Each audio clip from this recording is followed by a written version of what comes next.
Hello everybody, my name is The Ghoul, and welcome back to Elite Dangerous. So it's been a few days. As you can see, we are still in the system we were in last time. Rather nice view of the star behind my SRV, and we're near the Braintree farm. And we've got 50% fuel reserves, but whatever, I'll just get some fuel when we need it.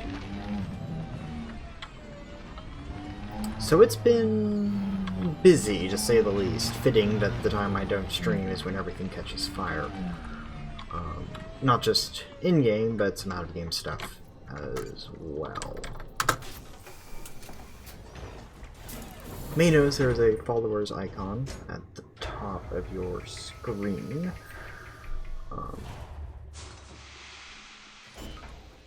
It's there mostly. I've been kind of working slowly on getting some basic follower goals and other stuff kind of set up on the stream. And based on what I can see, it looks like it is in a good place. Let me know if you want to move to somewhere else, though. I can be more than willing to do that. So, Galnet.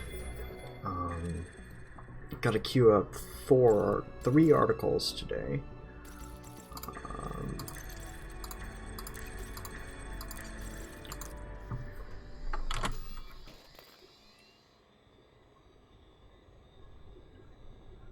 Bonus Boy, this is PC.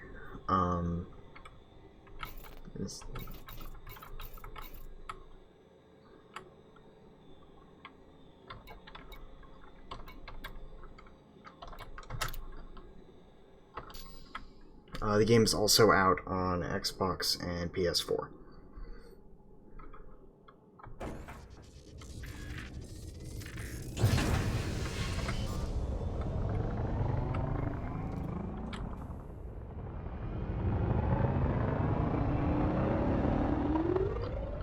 Okay, so in the last video we went and explored this system where there were quite a few, if I remember right, quite a few biological surface sites that I was looking at.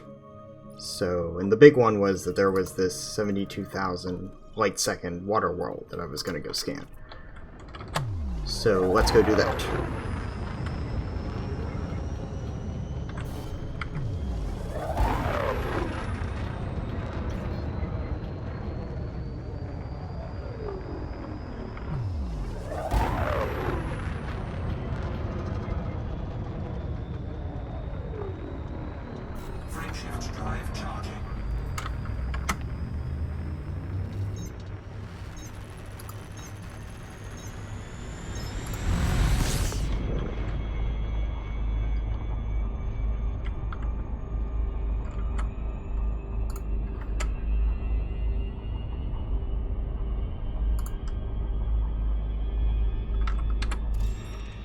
Alright, so if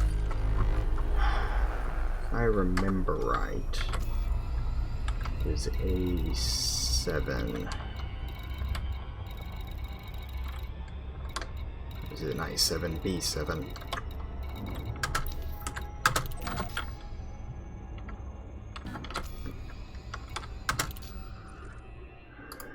B4, sorry, wrong plant.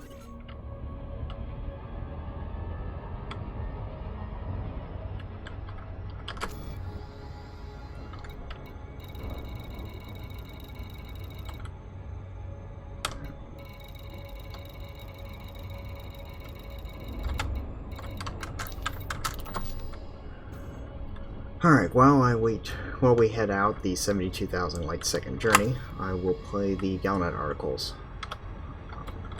So, enjoy! Militant group responsible for Blight. An extremist group from the Capricorn system is responsible for the contaminated fertilizer that has caused widespread crop failures. Gino Borstein made this statement on behalf of the Tri-Superpower Task Force investigating the Blight's origin. Our investigation has confirmed that an activist group, known as Cyberparnum, managed to infiltrate Rockforth Corporation manufacturing plants in the Raid Quartz system. Members of the group contaminated the EX-7 fertilizer with a synthetic agent designed to putrefy plant matter. Recent efforts by the galactic community have almost eradicated the EX-7 fertilizer, but Borstein warned that the activists have turned hostile upon discovery. The group's manifesto discusses revenge for the Federation's 3301 campaign to wipe out the recreational drug known as Onion Head. This involved an orbital bombardment of onion head crops on Parnum using biocides with a similar genomic structure to the blight. It's likely that the activists used these biocides as the foundation of their synthetic agent. Shortly after we located Scythe Parnum cells in the Quater system, their more militant members responded with unprovoked violence. Local citizens are now at risk of being caught in the crossfire. An effort to neutralize the activists is being led by the Bruthanvan Corporation faction, which has requested tactical support from the galactic community. Independent pilots who destroy Scythe Parnum ships in the Quater system will be generously rewarded by Bruthanvan Corporation. This campaign will run from the 22nd to the 28th of October 3305. Blight mutates into new pathogen. The pathogen introduced to crops by the contaminated EX-7 fertilizer has displayed signs of self-sufficiency, potentially threatening crops in thousands of systems. Lead researcher Mason Chu of the Vandermeer Corporation stated, "A successful initiative to destroy contaminated rock for fertilizer means it no longer poses a threat to cropland. But our research suggests that the blight can survive independently of the fertilizer. This new pathogen is aggressive, highly resilient to market pesticides and hard to quarantine. If not adequately contained, the blight could become a full-blown scourge that cripples food supplies wherever it spreads. We are testing a number of potential treatments, including some radical methods suggested by teams from neomedical industries. If fortune smiles on us, we may be able to combat the pathogen directly." In related news, there has been much speculation about the Scythe of Parnum, the extremist group that engineered the blight. Some insight was offered by Zandalat Shans, a representative of the Coalition for Onion Head Legalization. "Actually, we've known about the Scythe of Parnum for several years. They were always obsessed with getting payback for the mass destruction of onion head crops in 3301. But over the past year they attracted some aggressive anti-capitalists, who started pushing to inflict serious economic damage as vengeance for Capricorn Arcus. Seems the new crowd were more persuasive than we realized. It's a shame that these actions will reinforce the negative stereotypes around Onion Head. We only hope that those of us who advocate its therapeutic many beneficial uses won't be tarnished with the same brush." Anti-blight treatment discovered. The galactic community has been asked to support an initiative that could counteract the blight that is devastating crops in hundreds of systems. With the blight pathogen present across inhabited space, the Interstellar Association for Agriculture has decided to press ahead with controlled distribution of a promising new agronomic treatment. The IAA's Dr. Genevieve Kane provided further information. "Ever since the blight was identified, our scientists have been working alongside Rockford Corporation research teams to develop an effective counteragent. We appreciate the full cooperation granted by Rockford Corporation representatives in this endeavor. Following essential contributions by both the Vandermeer Corporation and Neomedical Industries, we have developed an agronomic treatment that should reverse the disease's effects. The priority is to transport the treatment to the DESO and OREF systems, which were among the first to be ravaged by the blight. If these primary agricultural centers can be made viable again, we can then proceed to revitalize crop production elsewhere. Agronomic treatment can now be collected from the following markets: Conway City, LTT 4961, George Lucas, Leasty, Thompson Orbital, Lansbury, Cousin Ring, Xinjiang, Magulis Station, CD 4410336, North City, Azumindi. Independent traders have been asked to deliver the agronomic treatment to Shifnalport in the DESO system and Watson Station in the OREF system. The initiative is scheduled to run from the 24th to the 30th of October 3305. If the final targets are met earlier than planned, the campaign will end immediately.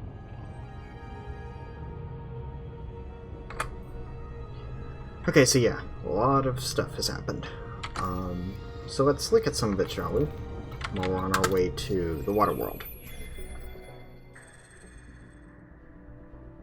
So, first one, this militant group. So now we have organizations. In this case, it is a group based out of Kappa Fornacis, as they have stated. Now that is interesting because Kappa Fornacis is the headquarters, is where Onion Head was developed. As you've kind of have seen through the history, it was where Onion Head was developed, and this campaign early that the Federation did in 3301 was the first storyline in the game. Like, the first storyline. Like, at launch, it was the first Gallant article was on this storyline. Basically, it seems like the biocides that were used were taken possibly because the Federation probably left something behind, and then they developed the biocide weapons themselves. So, in this case, the CG is going on in Quaidar, which is in the old world, so kind of around Diso and Lave. We will be visiting here sometime. I don't know if it'll be today, but definitely probably tomorrow, because the next Gallant article, this is interesting because this is showing that the pathogen mutated, which seems to signify that while this site that Panim were developing it, they didn't realize that it was a federal bioweapon, and now it's becoming kind of its own bioweapon. They then bring down kind of a little bit of the history of the group, which is that they've kind of been around for a while, but not only recently have they gotten help from anti-capitalists, basically anarchists, who are using them, it seems like in that area, that are using that as a way to strike against the Federation. And then today, they announced the other CG that's ongoing, which is to supposedly deliver a treatment across human space. Now, the reason I'm somewhat slightly skeptical of this is Rockforth is behind it, which, okay, it's fine, Rockforth, we're clean, their fertilizer was the cause of this, and it feels like, are they working, it's the IAA, is the IAA working with Rockforth specifically? Because it says they've been working on it since the identification of the disease, but it's the Vondemer Corporation and Neomedical who are actually, doing the radical research methods, not Rockforth. So, we'll see. In this case, the two systems they want to deliver to are fittingly the two systems of the first CG, which are Diso and Arare, and the same starports. And like the our cultural CG, you need to go to specific markets to get it.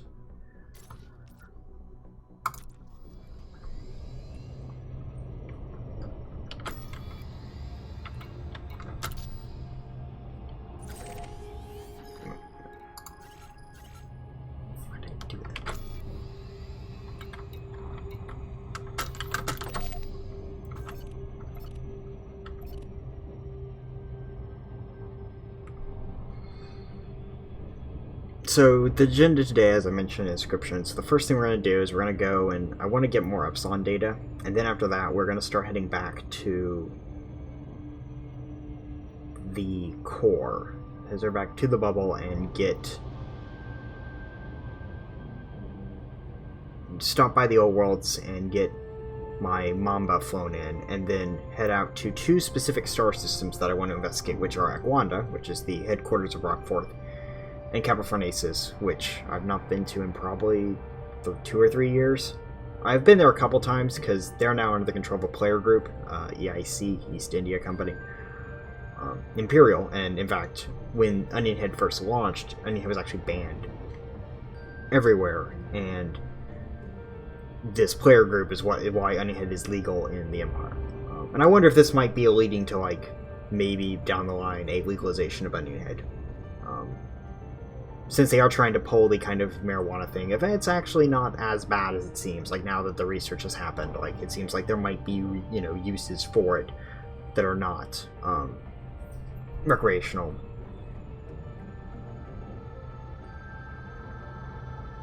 But yeah, the Kappa Fornacis thing is very interesting. I was not expecting, of the things to expect, it's not high on my list. But it also makes sense, the Kappa Fornacis, you read about the stuff in early 3301, it was basically Space Vietnam. The Federation did nasty stuff to that planet. Like, they firebombed that planet before they used the biocides. Like, it was not, like... Hatred of the Federation there is extremely strong, so, like, it makes sense that they would form this kind of movement. And it makes sense it kind of wasn't powerful, but then once you get people involved, you get money involved, you know, you can do anything, pretty much. And also, you know, they used to try to undermine Rockforth, you know, like, by putting on Rockforth fertilizer, they would undermine the Federation at its own, you know, under its own corporations. I will say if they were targeting the Federation, they should have picked a better spot, but I wonder if Rockforth's facilities in the old worlds were a lot less secure than the ones in Federal space.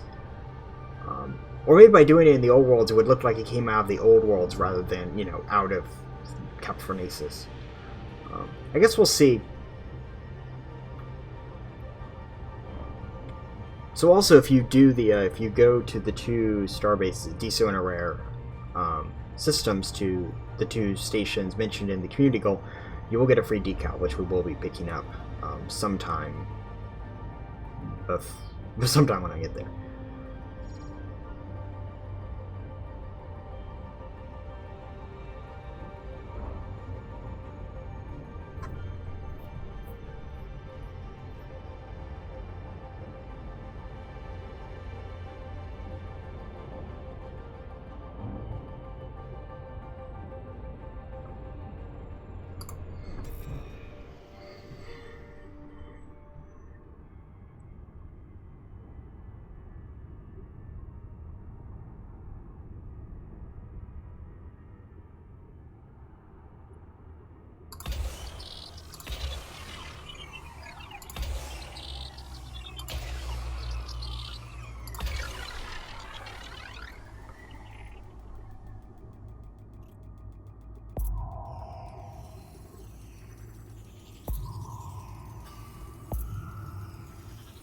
Surface scanned by 50%.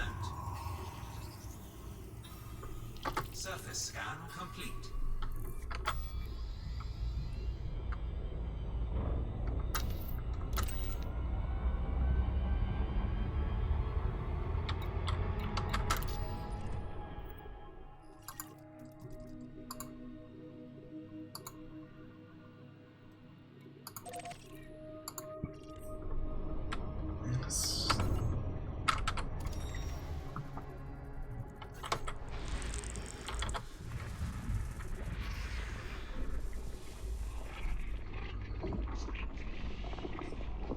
So yeah, if I believe correctly, this system, yes.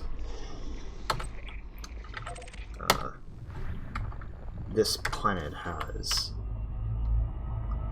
biological on it, and I think I don't have that in the codex, so I'm going to go make sure that I don't have the objects on it in the codex.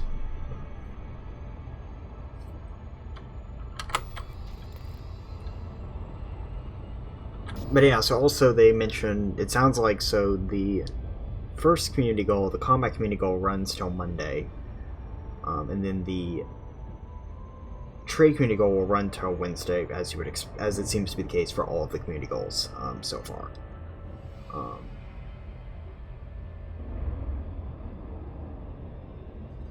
And it sounds like that will be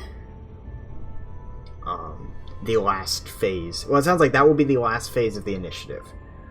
It sounds like that will be the end of the initiative, so it's unknown what the reward will be. I wonder, like, is it going to be... I wonder, is this a... it's going to fix the problems, or is it a... you know, we'll see. And then, kind of, it's going to be a question of what next. Like, you know, this storyline was connected to the Festival of Culture storyline, Alliance Festival of Culture storyline that occurred during the... yeah, during August and September. So if this is connected, like, where does this go? Or is this going to be, like, a new path? The next storyline is going to be a new path. And also, is this the trend now, where it's, like, every storyline will conclude with, like, an initiative? Of an Interstar initiative, you know, or something, or, you know... I guess we'll find out.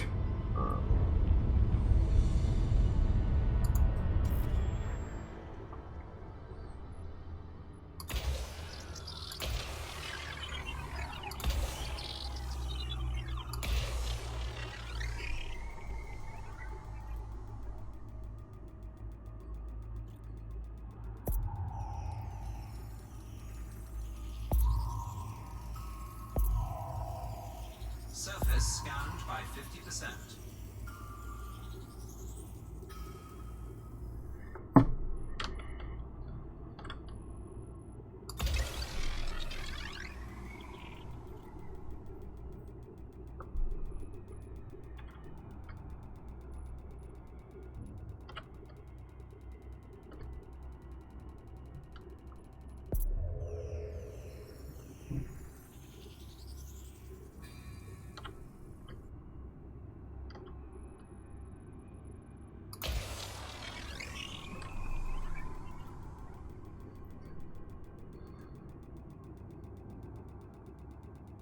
There we go, that's a good shot. At least it looks like it's a good shot. Yeah, whatever, it'll be enough to... Surface scan complete. It'll be enough. Alright.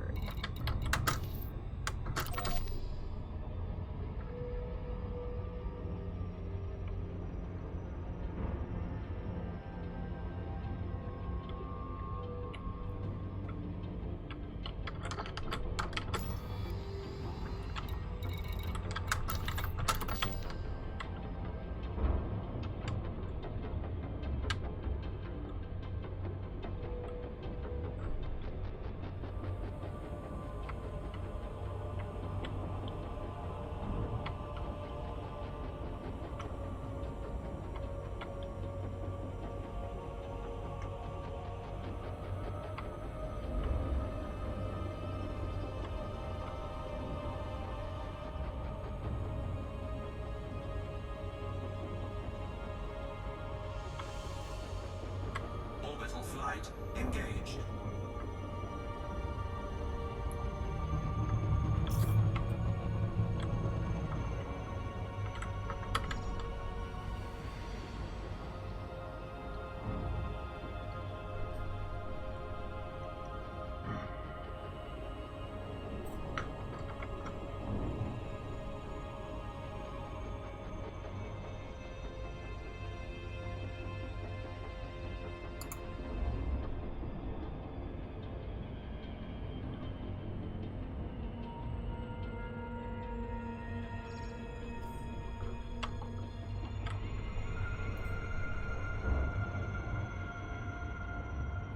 Looks like pretty high gravity, but still low enough that I'm not too nervous. Usually when it gets to about 2 or more, 2 Gs or more, it gets a little antsy, but we're only about a G, which should be okay.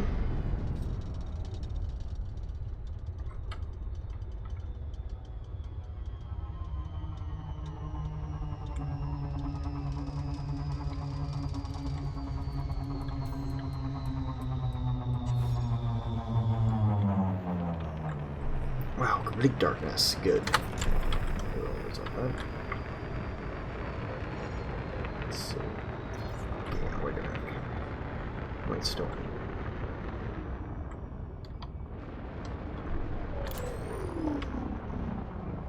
Alright, let's do a quick check.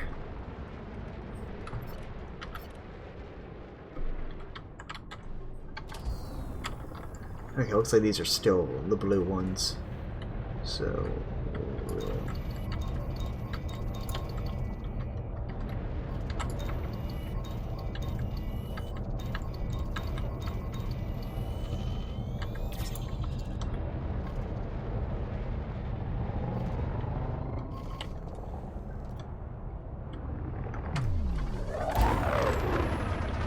alrighty, looks like it was just the same trees we encountered previously, so we're just gonna head off to the next star system.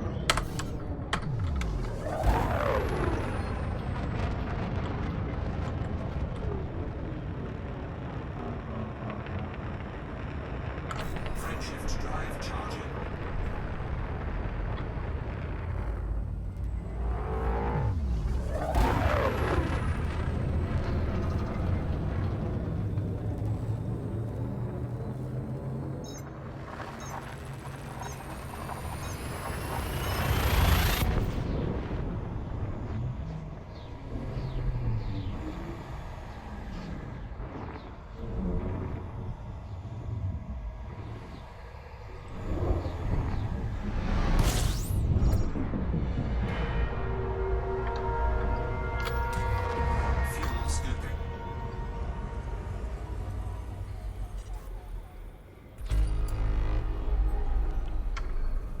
Alrighty. Got some bodies to scan.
System scan complete.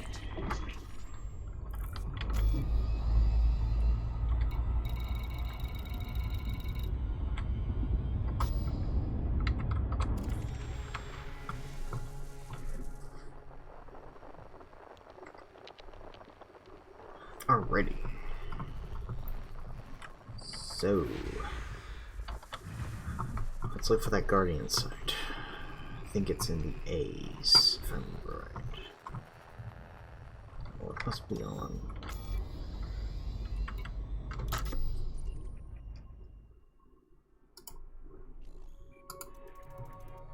I would assume that it's probably on one of these, on one of the C's. So let's go and get in close. We have to be within 1,000 light seconds in order to see any Guardian ruins. Which I'm not seeing. Let me see if I can get. Oh, there we go. Right there. That's what we want.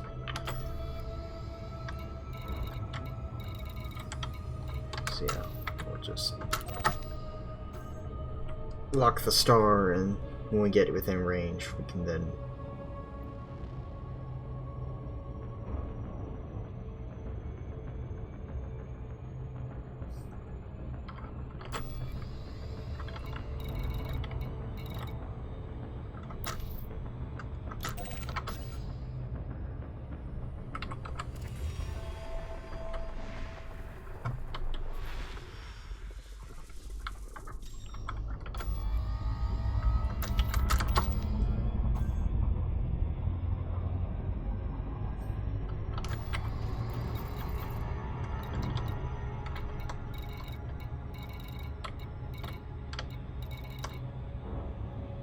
Okay, yeah, we'll probably, this will probably be the last one I do, unless I find one nearby that's close.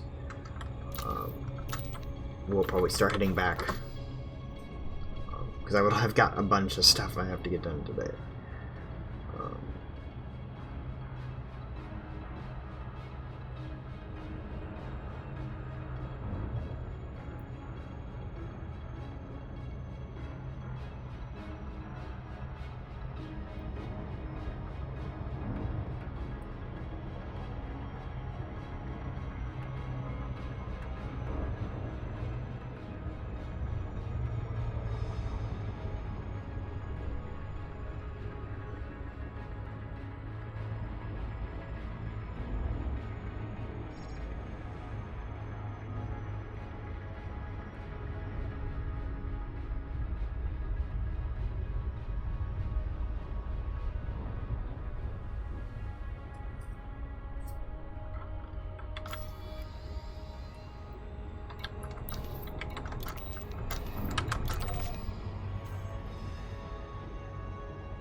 Well, it looks like it's on the light side, which is good.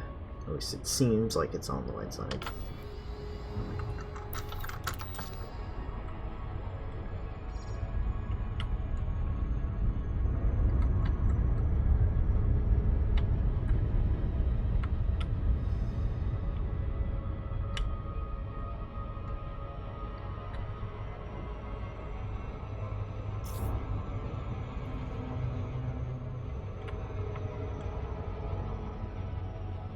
Orbital flight engaged. Yeah, I was slowing down, otherwise if you get down too fast, you'll get dropped out. So I was kind of moving, or kind of in a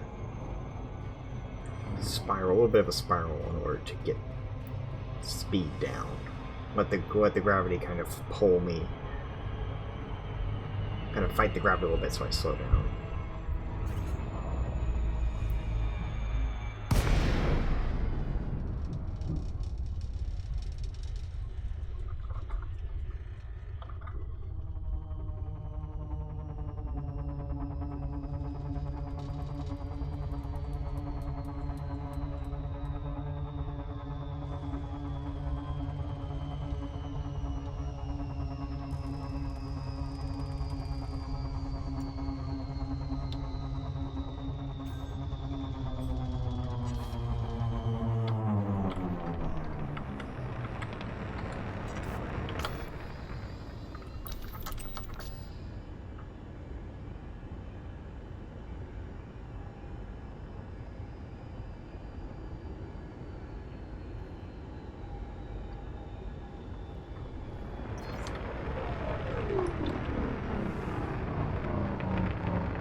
Alrighty, so we've got one up there on that circle. We've got one over there. We've got two over there. Two triangles over there. I have a triangle down there near the wall. Near the breach there. Wall's collapsed. Wolfer over there near the smaller one. One further out there. And then one much further out there. Let's see if there's one on the other side. No. Okay. I think I know where we're gonna land.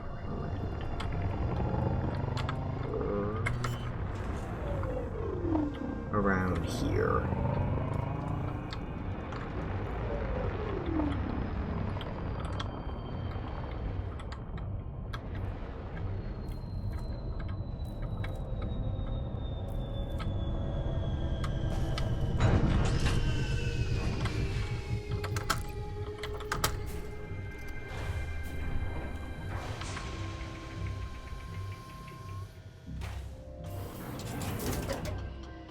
So I'm looking for is Epsilon data.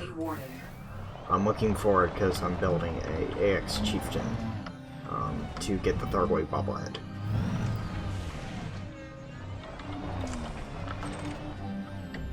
I'll look over there. I guess we'll start here.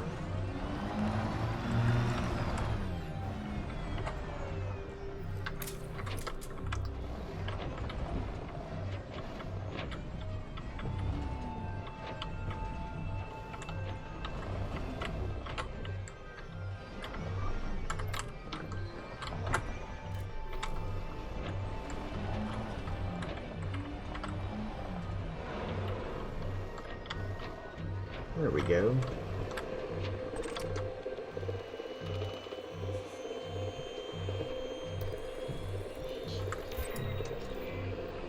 Excellent. Pattern epsilon.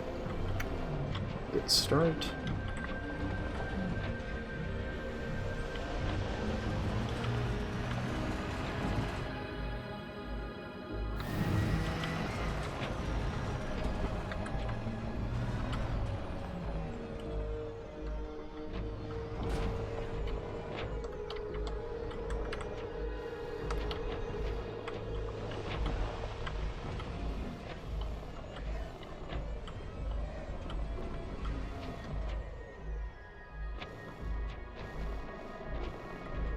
Okay, looks like there's one there.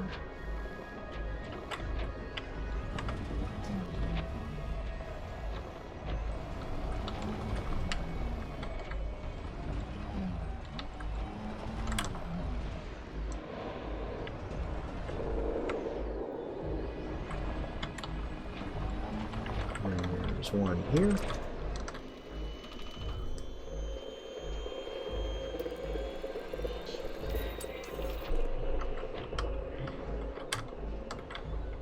Good, another pattern epsilon. Excellent.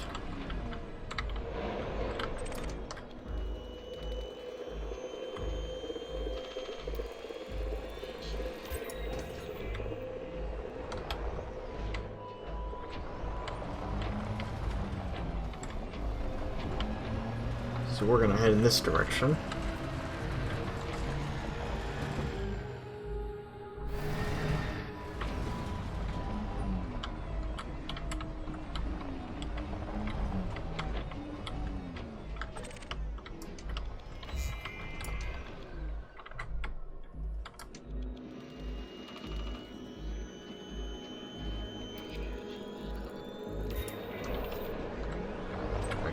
That gave no data, so that one was already done. Yeah, because I went over there first. So yeah, we're gonna go over here next.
Another no storage, unfortunately.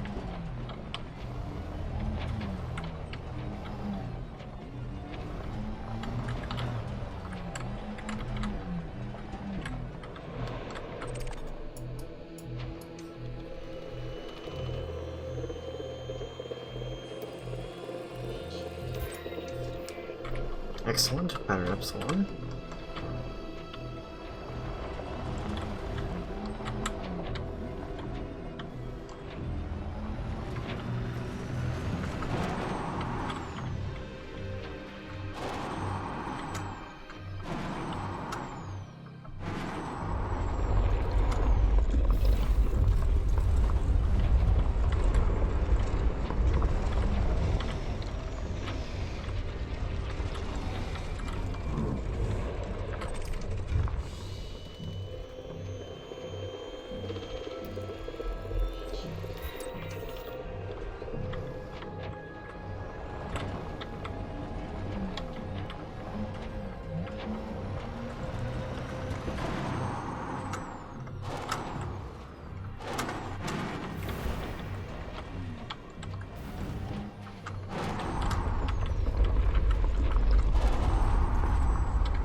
Alrighty. There's something about these sites I really like, that they're all like around L-class stars. Like a lot of the core stars, they give a good dead feeling to the sites.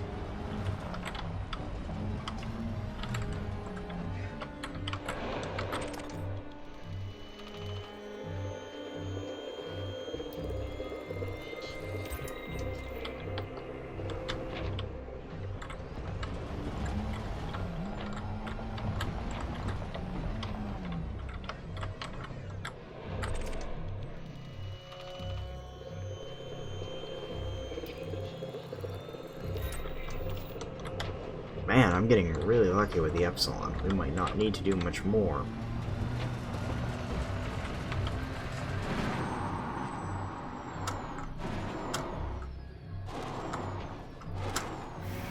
Alright, last area.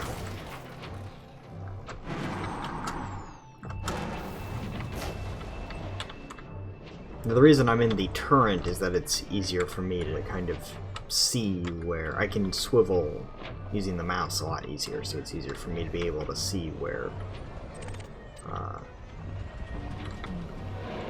obelisks are.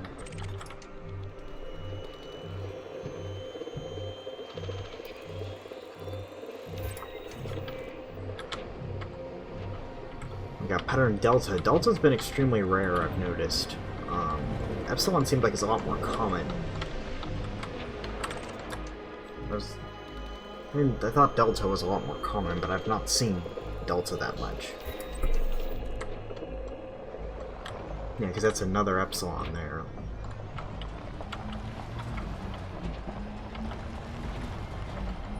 Alrighty, so that is everything.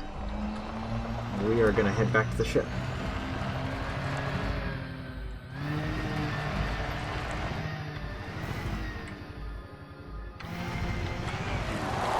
Well, attempt to head back to the ship.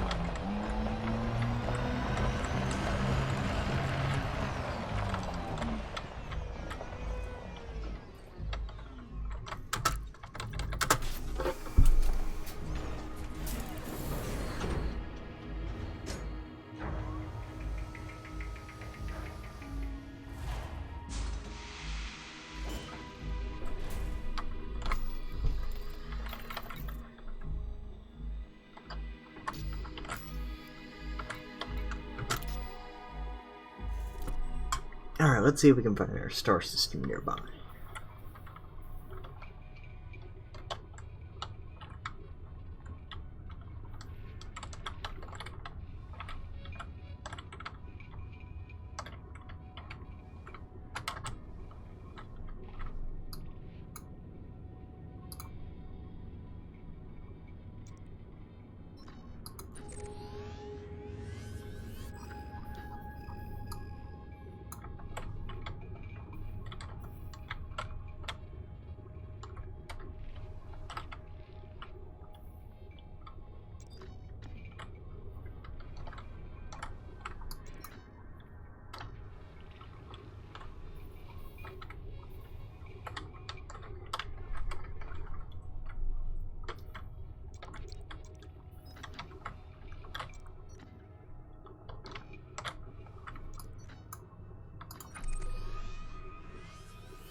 Alright, so we're going to go to this system next.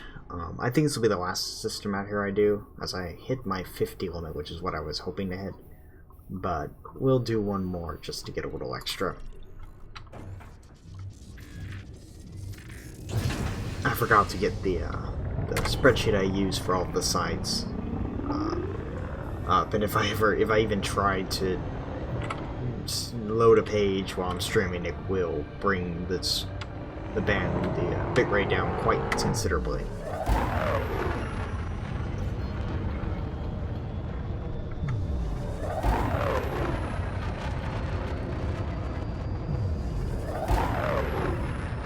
Looks like it's behind the plan, unfortunately, but Frameshift drive charging. that's not too much of a problem.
Man, it literally was right behind us.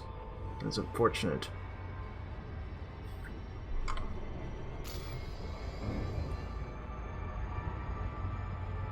Frameshift drive charging.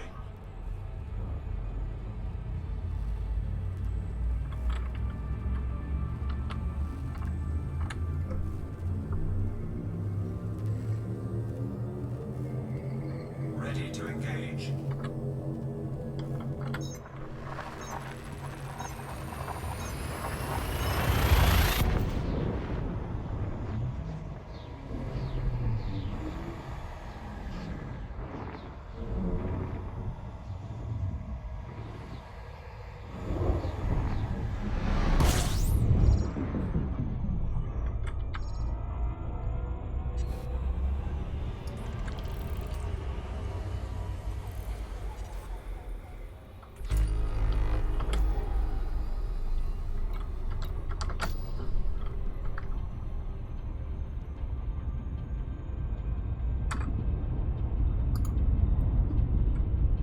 Alrighty, back.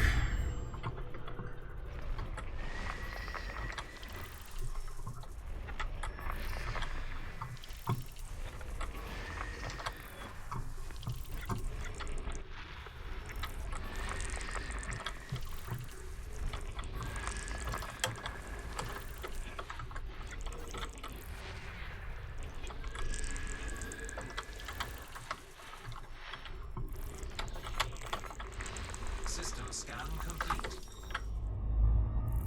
Frameshift drive charging.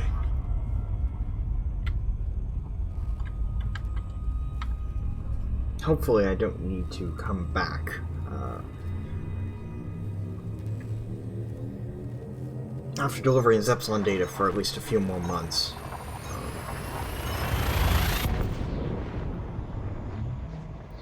Because while being out here is cool, there's quite a distance to get back.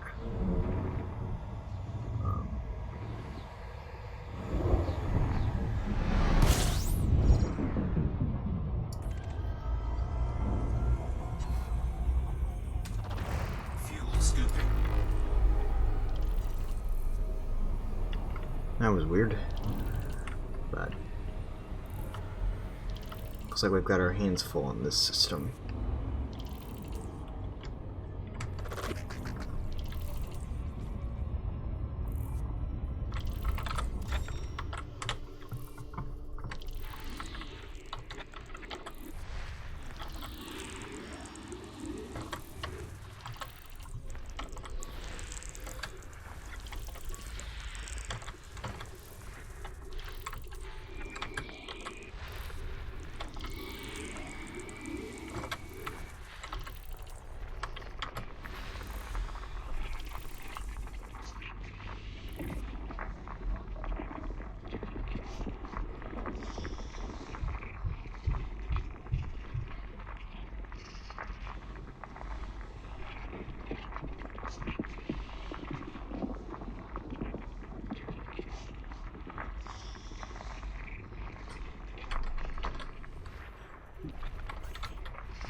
Over there 9% through, so...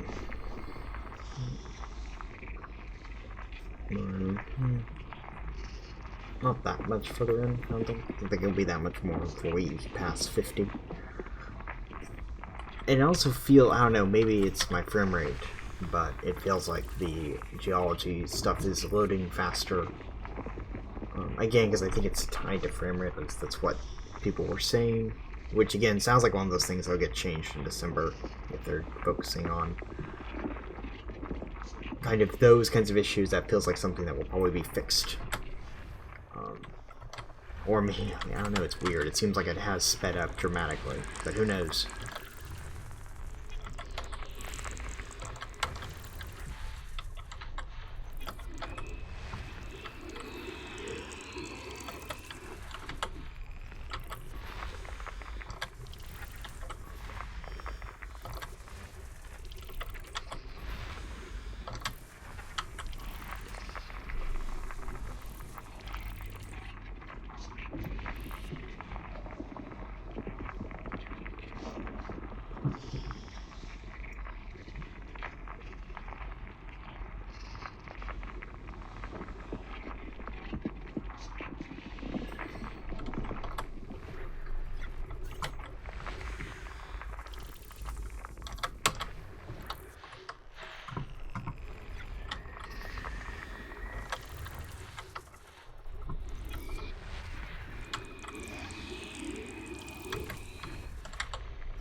As my bit rate seems down, so I've been following it. It seems like it's dropped quite significantly. Hopefully there's not too many serious issues ongoing.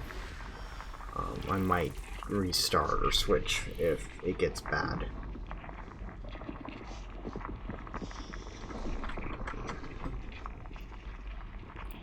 But it seems like it's crawling back up. It says I've not dropped a frame yet, but who knows.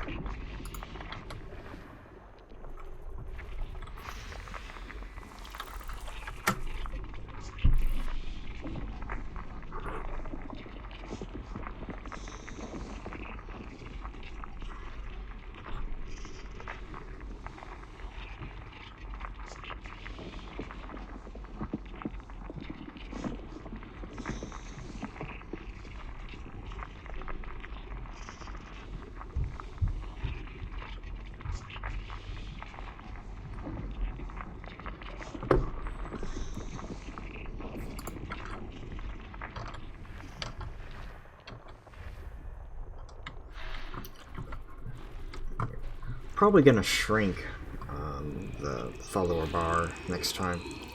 That seems like something I'm gonna do.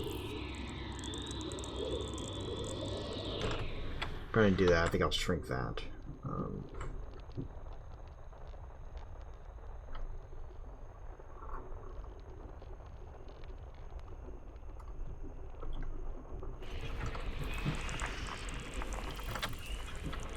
Because it's a little too big in this menu, and I don't want it to be covering up any major gameplay areas.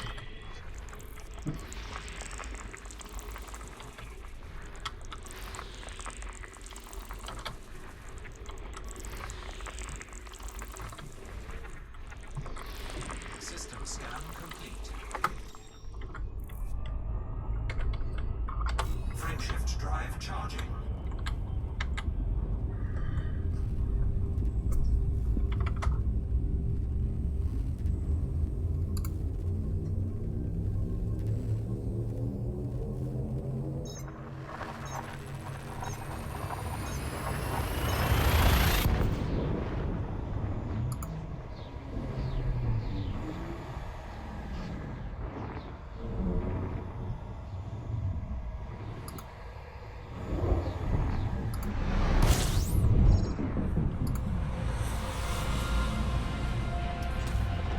Fuel scooping.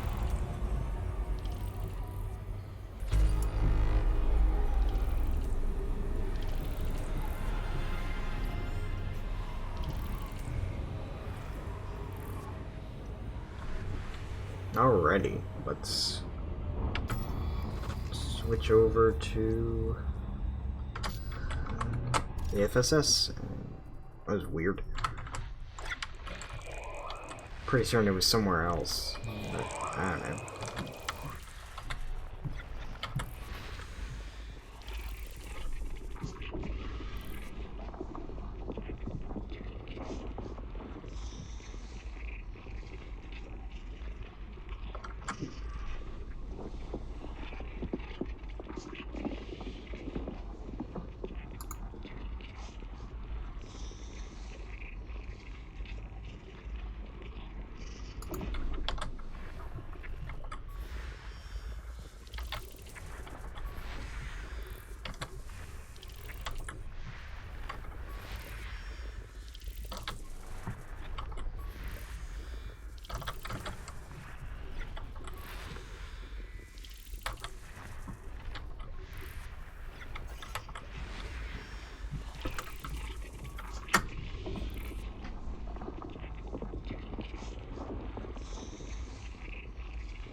Sorry about that, phone was going off. I had to mute just to make sure that you didn't hear it.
I'm definitely going to have to do a quick check of temperatures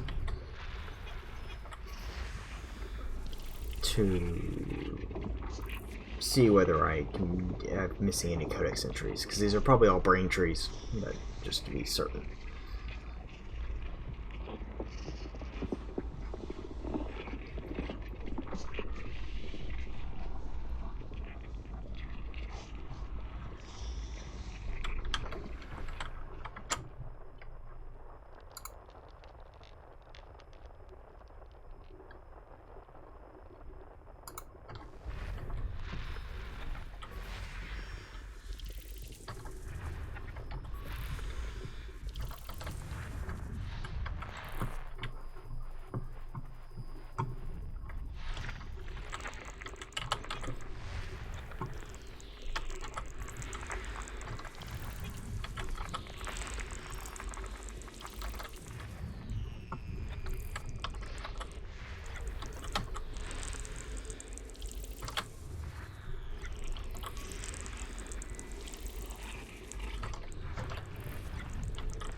Ooh, class 4.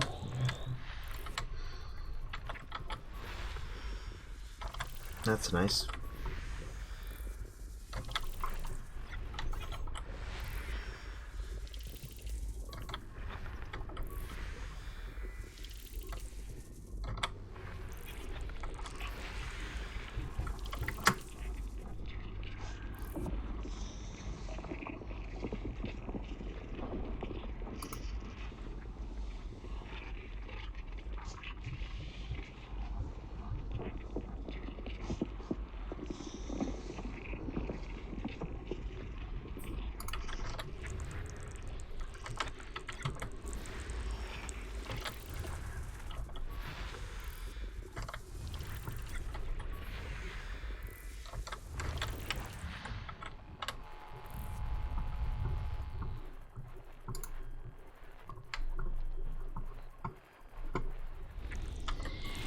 System scan complete. Alrighty, let us see. Sorry, where?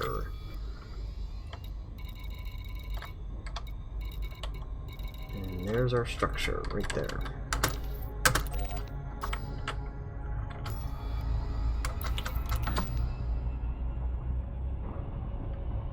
So let's head over there.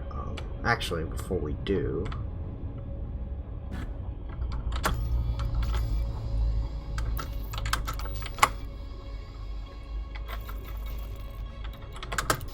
let's take a quick codex check.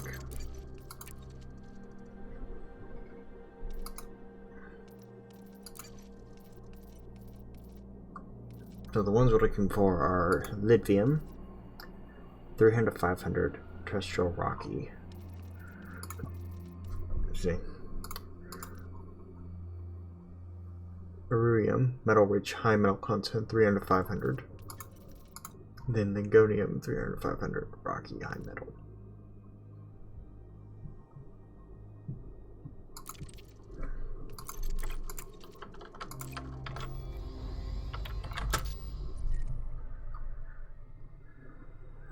So, temperatures.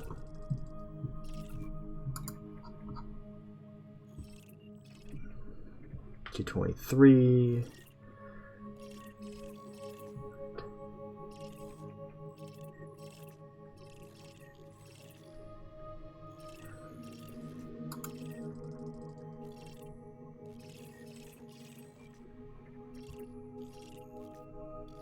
Alright, so no hot ones.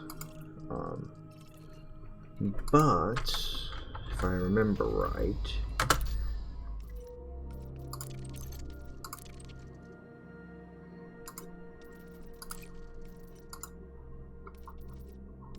no, those are all 300 to 500. Okay, so nope. Alright, so let's head on to these ancient ruins.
Orbital flight engaged.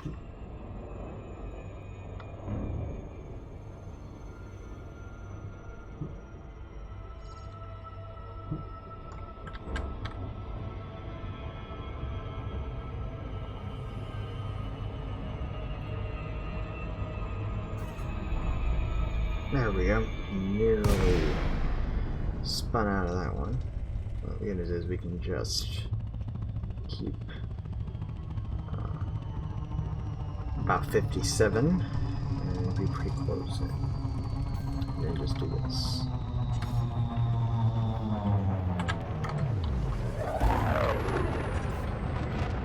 There we go. Came out of that dive. So another beta site. We'll do a quick check and see where the obelisks are.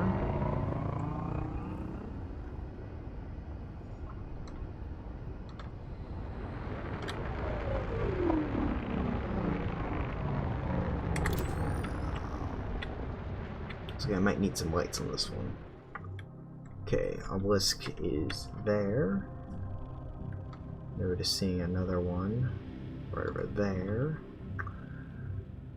Two more there, one back there, and then one on the kind of long structure coming out of the big circle.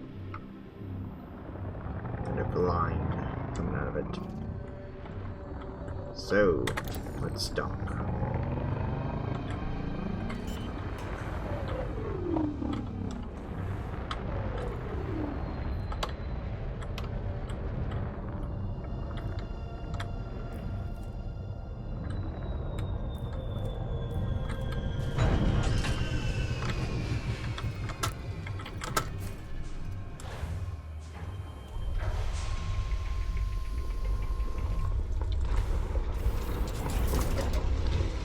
Sure hope this obelisk isn't gonna stick.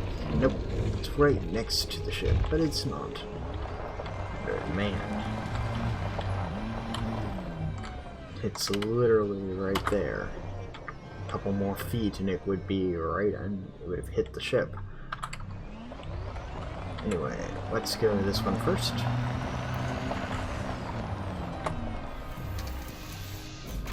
Right. Turn on the low beams. So it is slightly dark, but not super dark. It is still dark enough that we need to make sure that we've got some light. Looks like we've got two over here.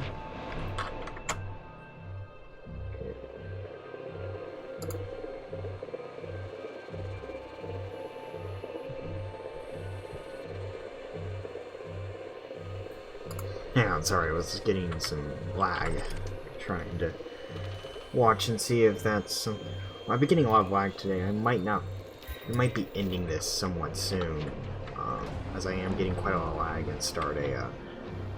And if that's the case, I'll probably just end up flying back to the core off camera, and we'll probably catch back up in the old worlds. And then we can continue our journey. Because this is the last time I want to do, but I'm just... Okay.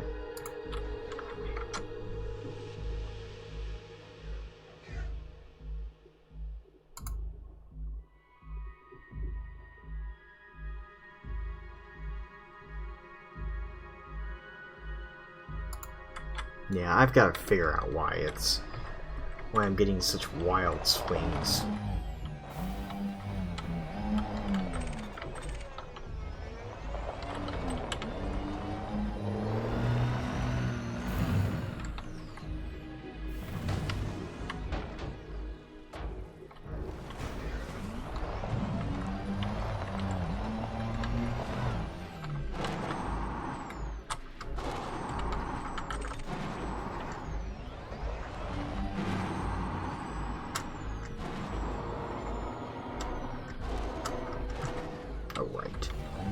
I forgot about the ones over here.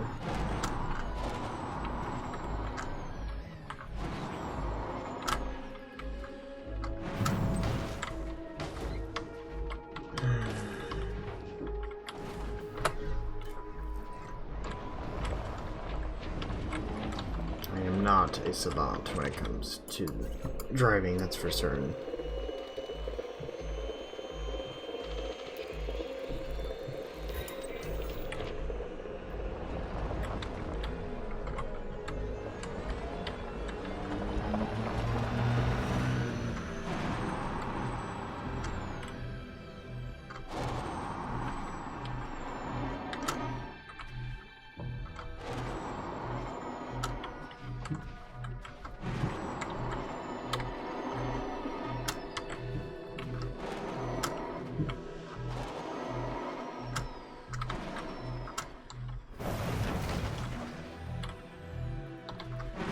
That was pretty good.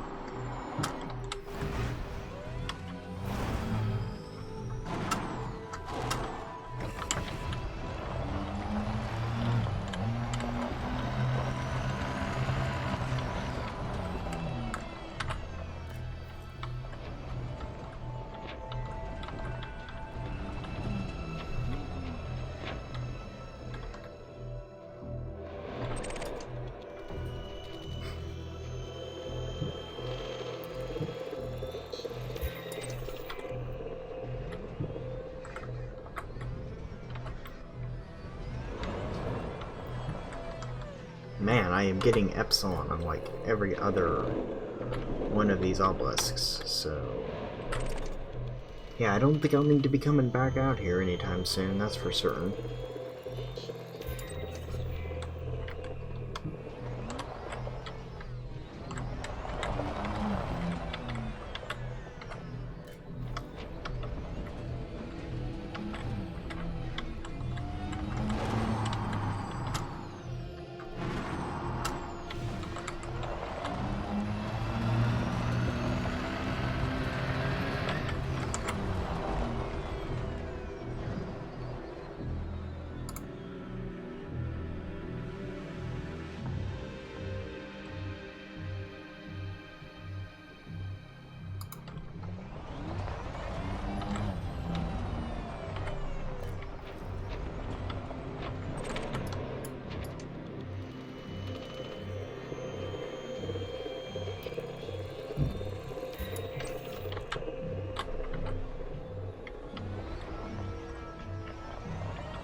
Alrighty, that is all of those sites done. So let's take a quick check and see how we're looking on Epsilon data.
Sorry, I was looking at numbers trying to figure out what is going on. But I guess we'll keep going. It seems like it's stabling out again. Sorry about the issues. But I haven't dropped any frames on my end, so I don't know what is going on. So anyway, as I was saying, yeah, we're 68 out of 150. I'm pretty happy with that now. I think it's time we make a return trip. So if we're going to do that, we need to... Our return trip is going to be...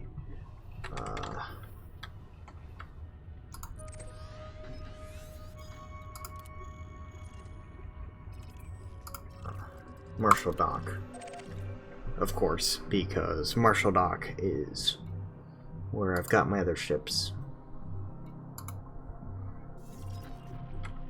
Alright, do a quick allegiance check, and then show operation. And let's see. 14 jumps versus 14 jumps. Yeah, it's basically the same. Alright, well, let's start heading back.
System scan complete.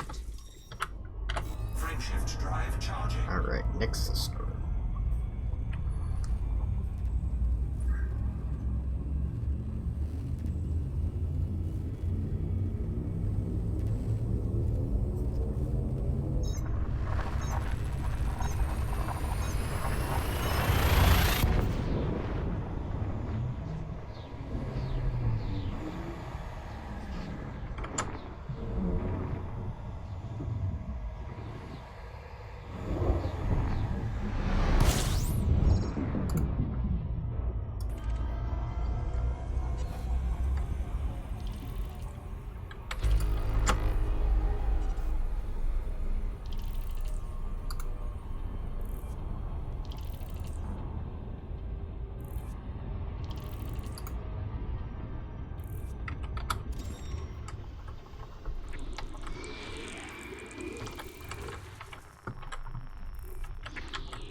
Alright, lots of gas giants, but nothing too interesting otherwise.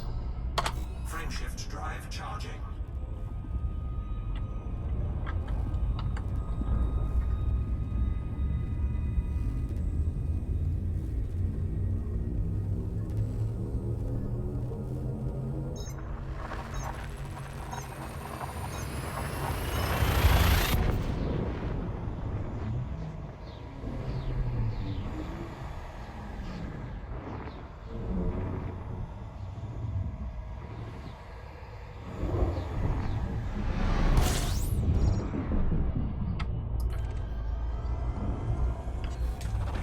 Fuel scooping.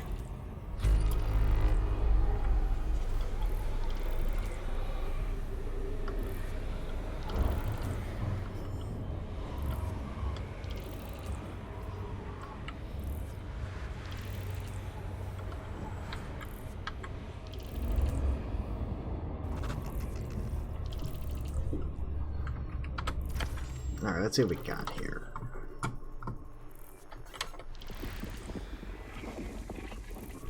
Bunch of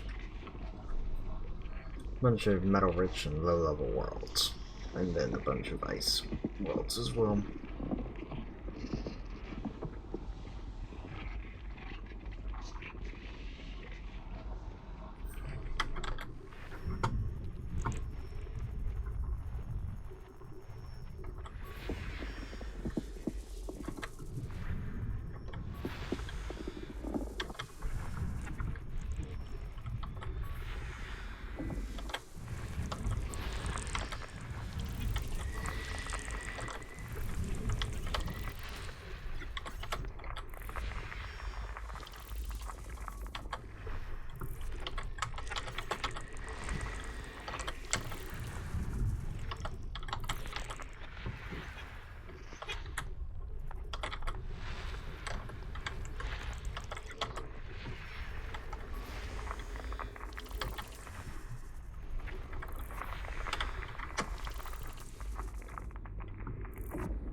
Yeah, just going through these ice worlds around this star.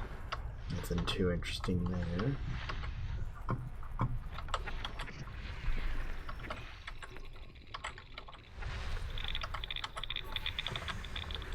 Belt cluster there.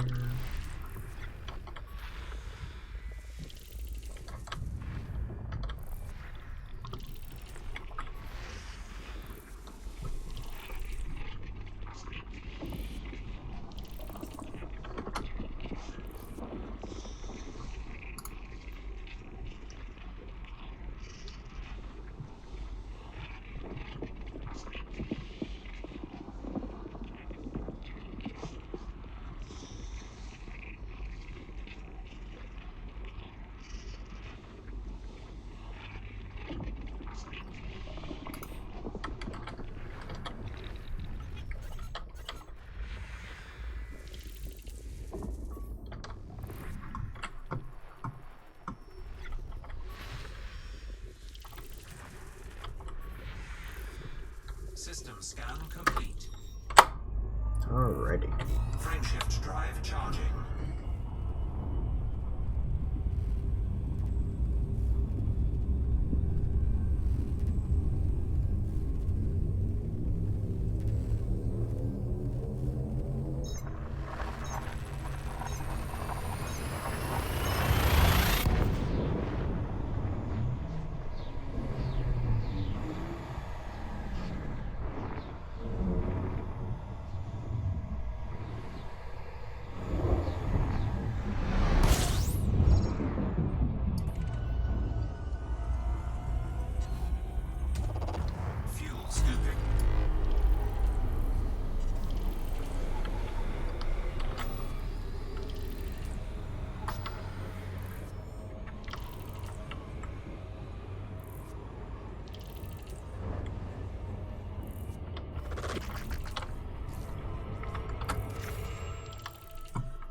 where are those other planets? It's like, oh, they're all back around there. Great.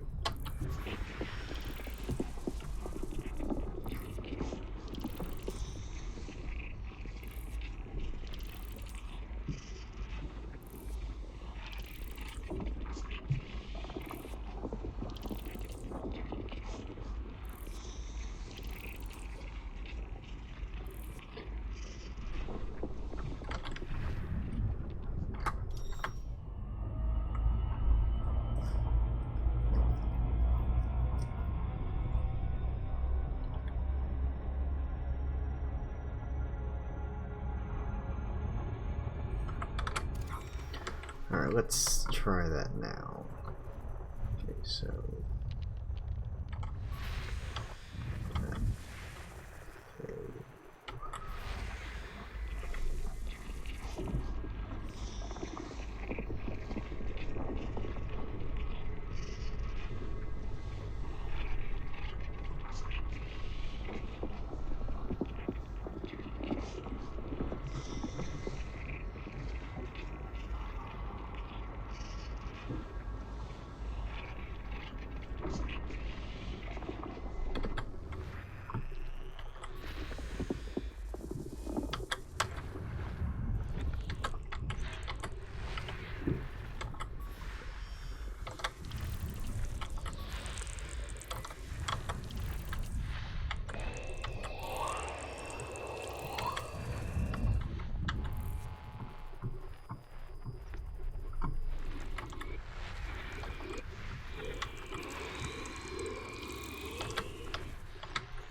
Yeah, I'm having a weird lag spike, so I'm gonna need to look into that sometime. Yeah, it might just be today.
Another lag spike. System scan complete.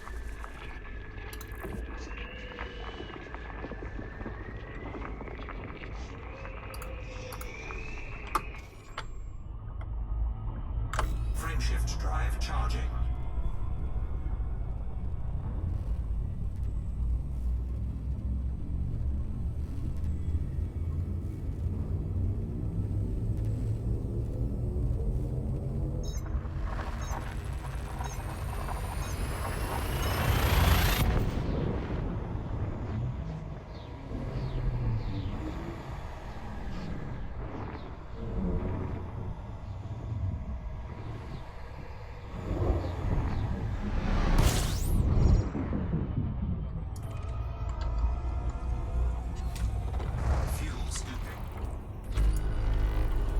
another big system.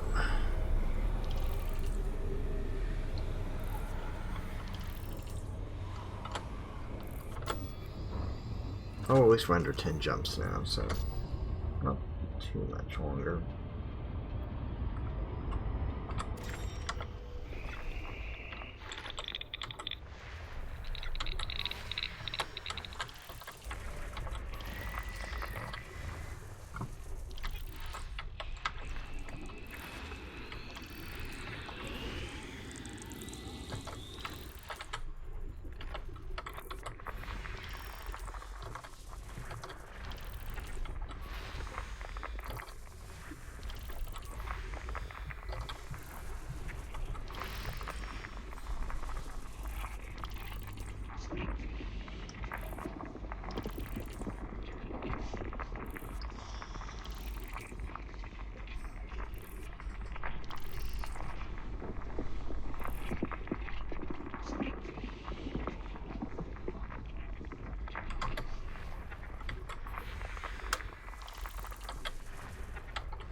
System scan complete. Frameshift drive charging.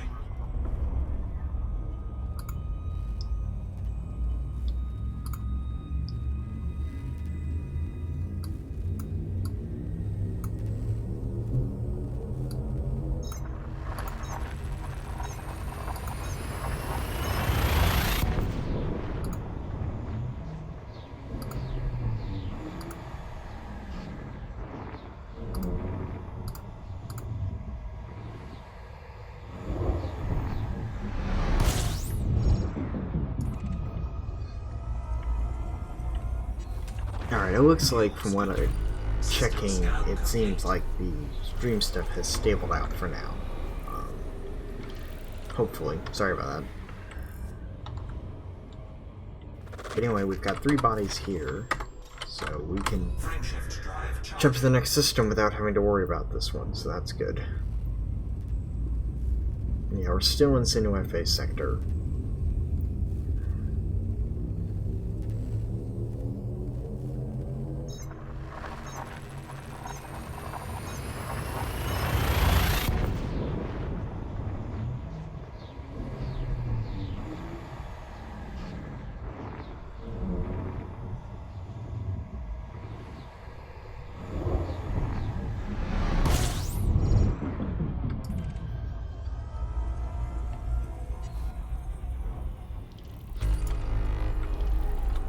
A lot of bodies for a L-class main.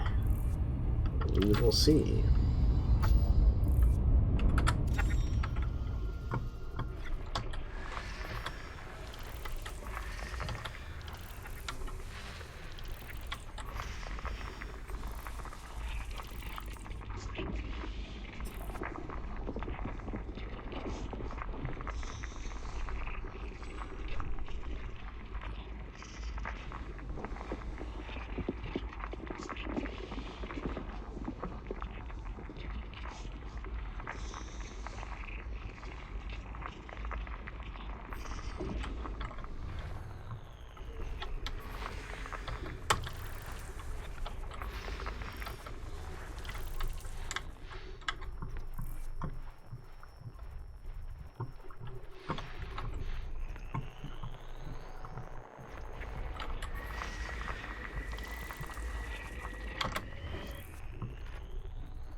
It's just making sure. I thought I saw something pop up corner of my eye.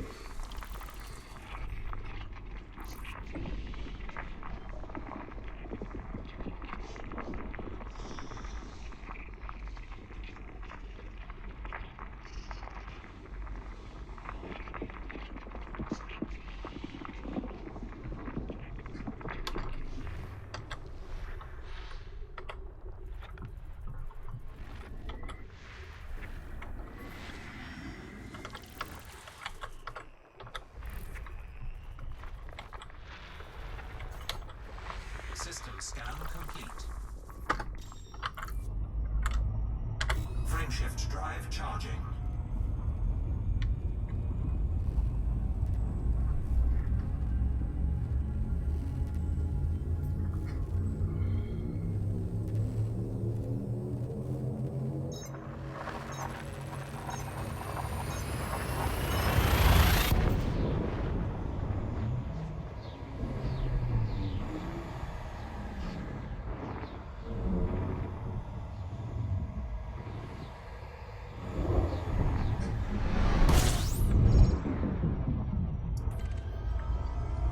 Okay, it looks like we're about to jump into Fuel scooping. the Goal 285 System sector. scan complete.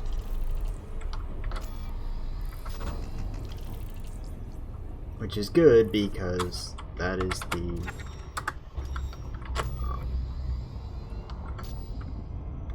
Frameshift drive charging. because that's basically the system that surrounds the sector that surrounds the bubble, basically.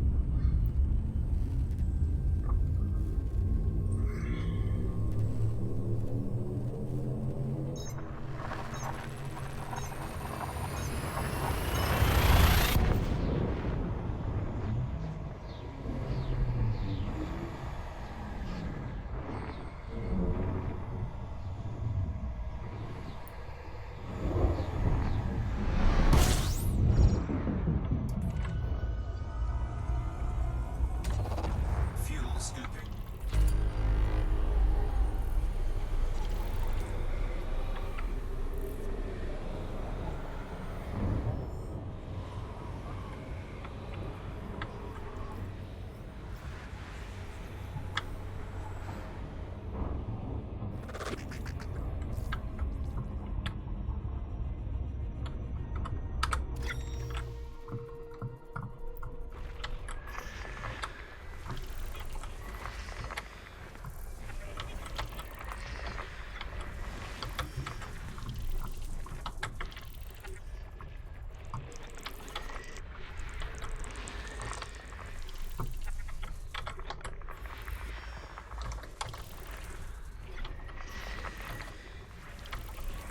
System scan complete. Frameshift drive charging.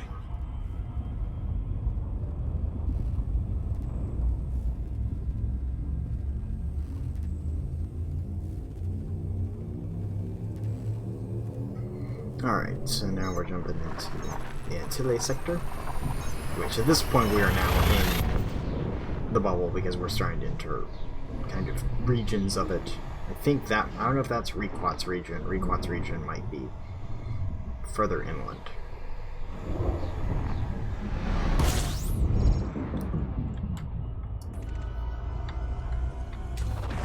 Fuel scooping.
scan complete.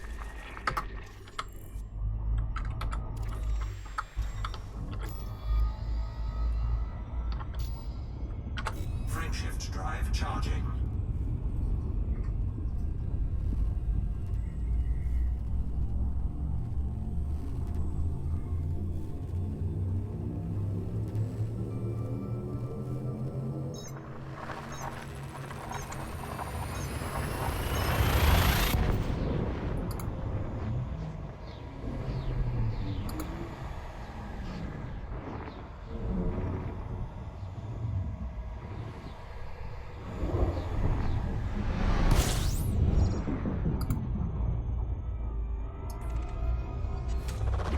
Fuel scooping.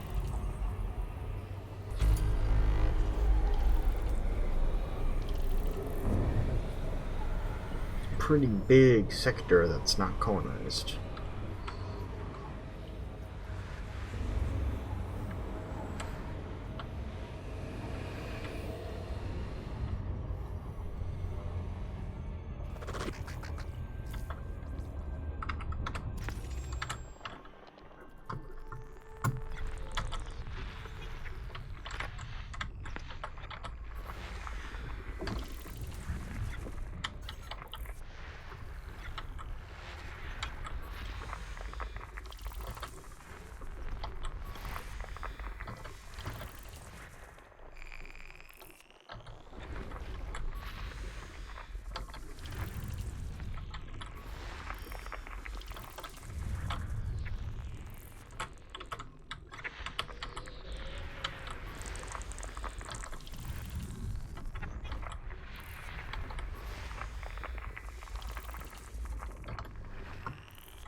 And there's the last two right here.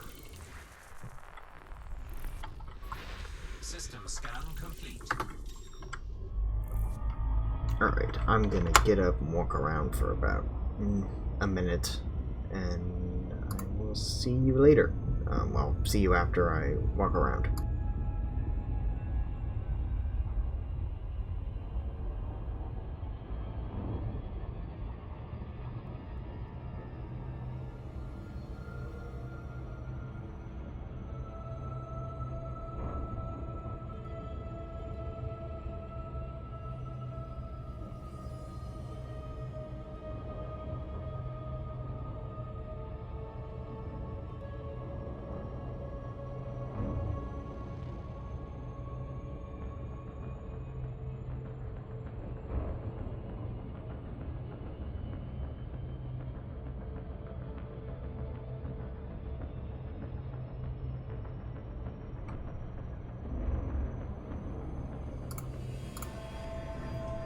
Alright, I'm back.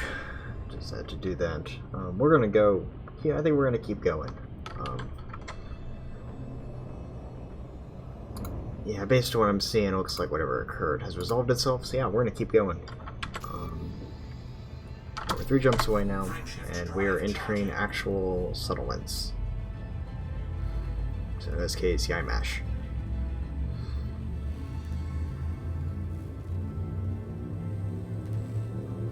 So basically, we're gonna get to the old world. I'm gonna call my Mamba in from I don't know where. Have that ready for probably tomorrow. I don't think we'll use it today. And then we're going to visit Akwanda and Capricornasis and check on those systems. And then we're gonna head back to the old worlds.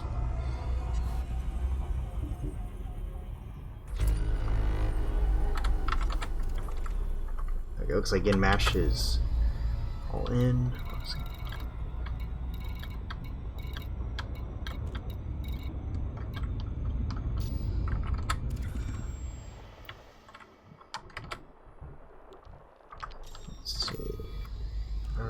Our specific place is Yaimash 5. There it is.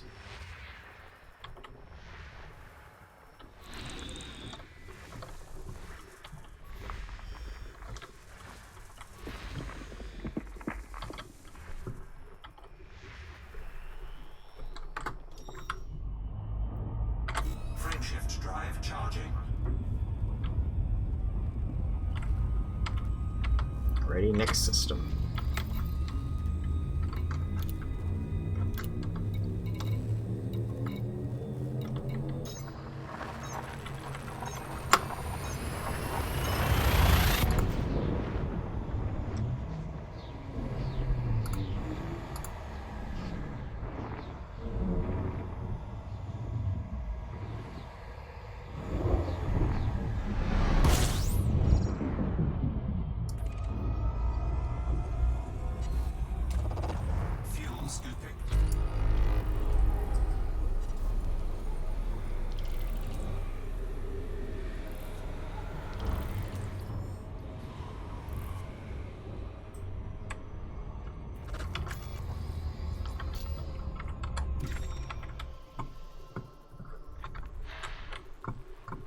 Well, it's not that many bodies, so it shouldn't be too difficult to find everything.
Unfortunately, it appears some pirate decided to show up.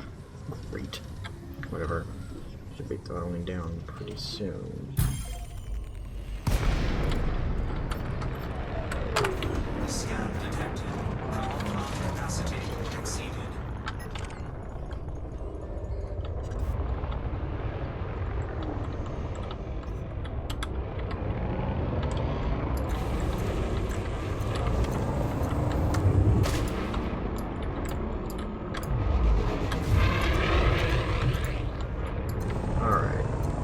It is an FDL, but we did get the shielder badge on him. Target So shields offline.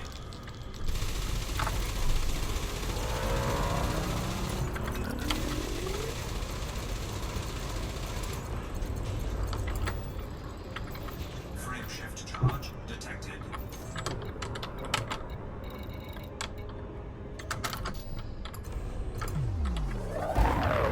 let's see if we can get to him. I doubt it, but just in case. Let's try his frame shift drive. Dang it. Alright. Well, we failed to catch him. No, that's okay.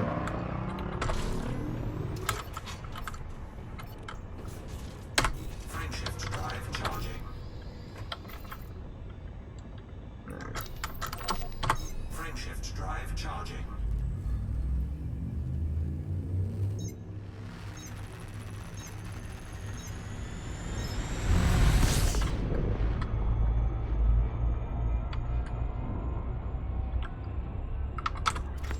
Alright, back to scanning.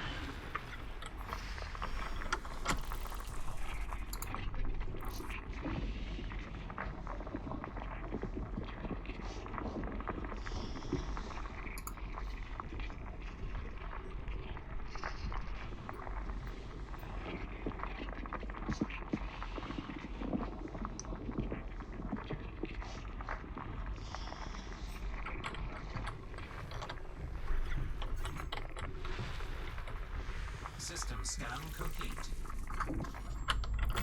Alrighty.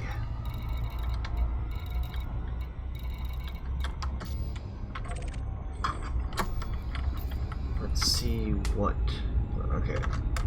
Looks like Imperial faction, they're going to lose Clifford Terminal from the local corporation, it looks like. So it looks like that Distra PLC is going to take control, so Cooperative's going to take control of the system and flip it to independent. Frame shift drive charging. Excellent.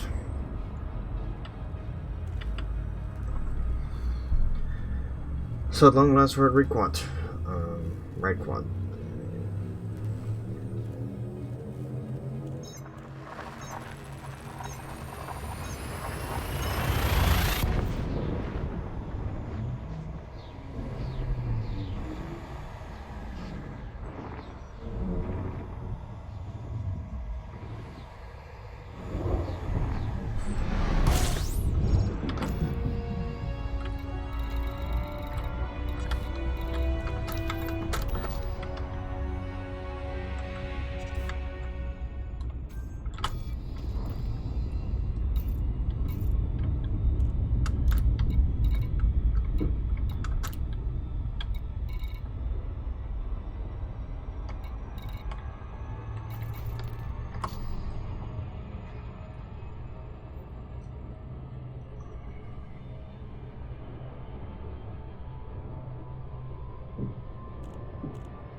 Alright, let's dock up.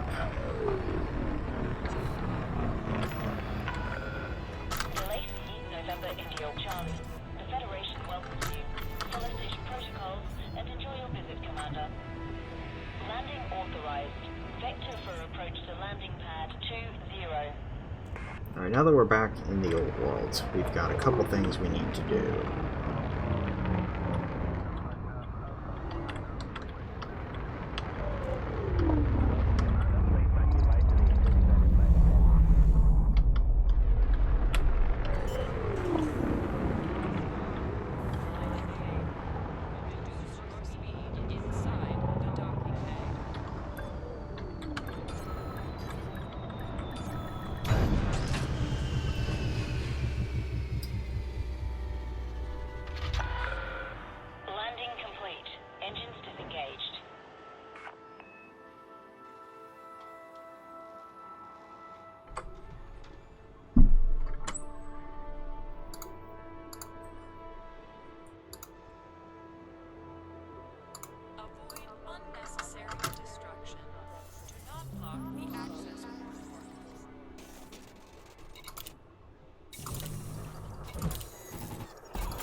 Right.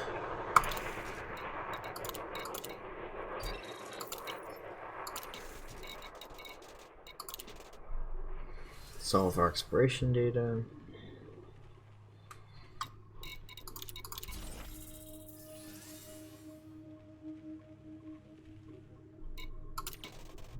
Excellent. So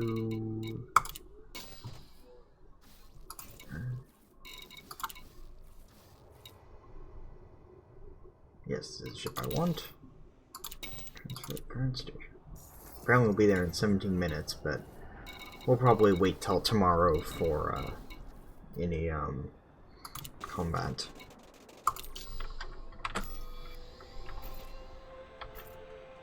Alrighty, so our next goal is to go over to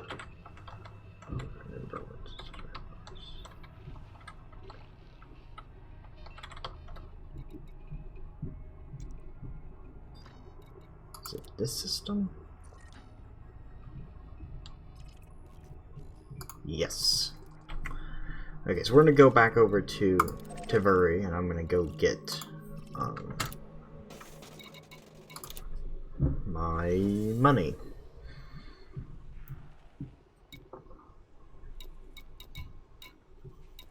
Also, while we're here, might as well get all of the CGs.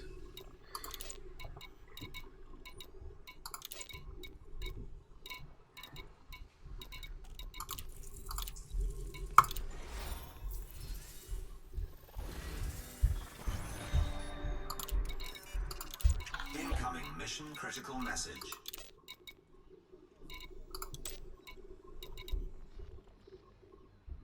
That's a long delivery and is good, but not gonna do that.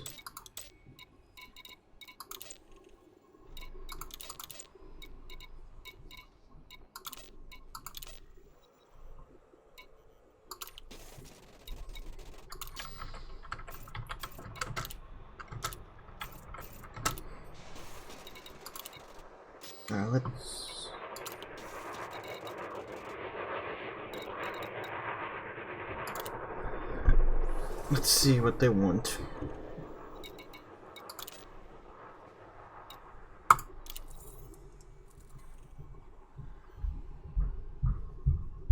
Yeah, why not? And besides, it's 600,000 credits. That's not too difficult. I won't bother with the rep, but hey, it's 600,000 credits. I'll make some money on that, and I'll make money on the bounty as well. Guess we were gonna head to Teveri, but I think we'll head over to Lave and do this combat mission first.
drive charging. Alright, so we'll do this mission, then we'll go back to Marshall Dock, and then hopefully we will head back to, we'll head up to Tivery. Actually, we'll do that on the way back. That way I've got it out of the way.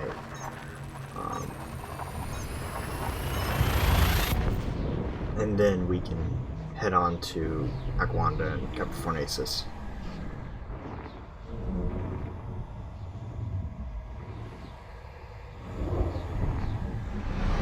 Mission objective detected.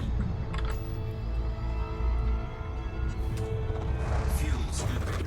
Fuel scooping complete.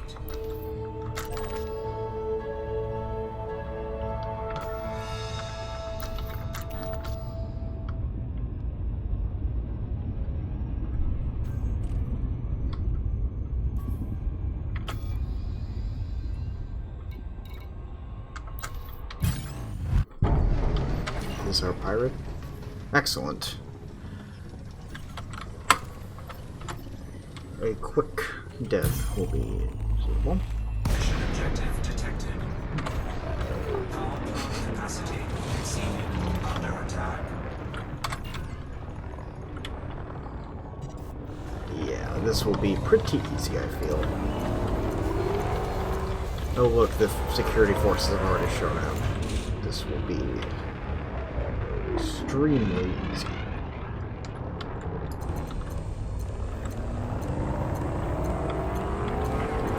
Target shields offline.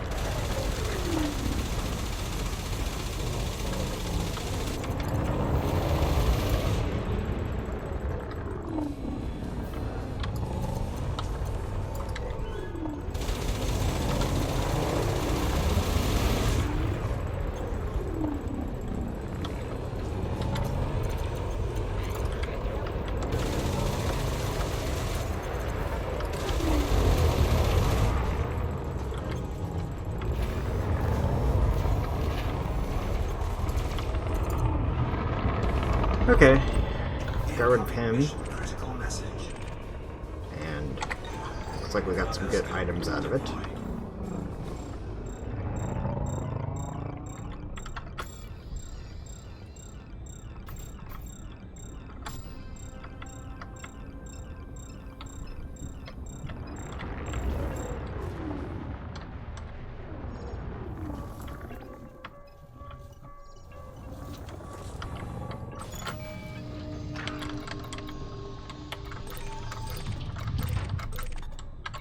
Yeah, you know what, I'm gonna stop worrying about grade 3 items anymore. I can just trade down for those.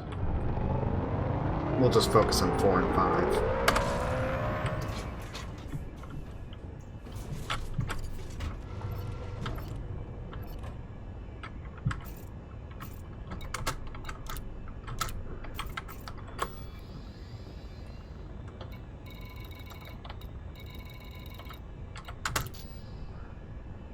Alrighty, so we're gonna head back to Tivery.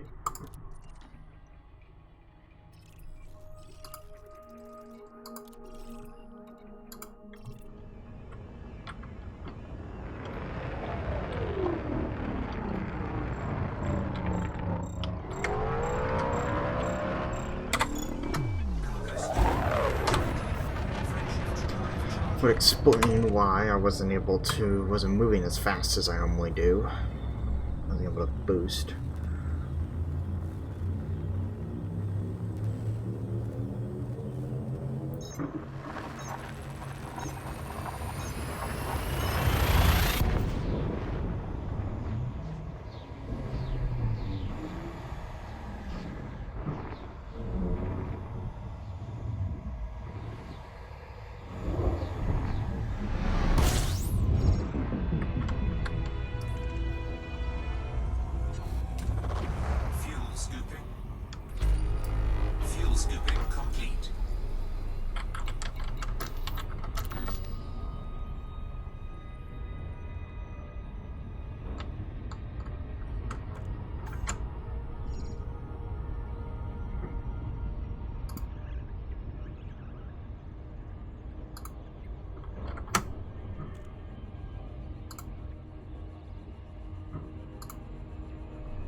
It's on the other side of the planet.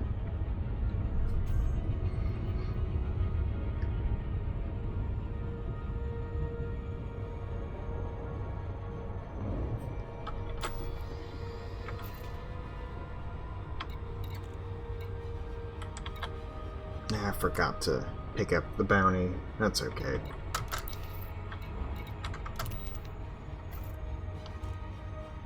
There's probably an air star factor somewhere nearby.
Alright, let's see if we can find any missions back to...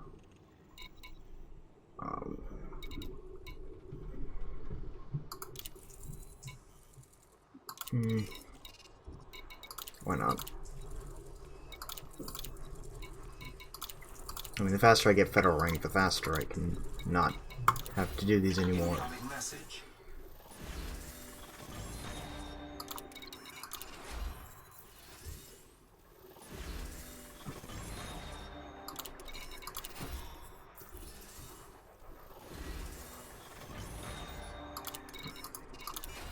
Incoming message.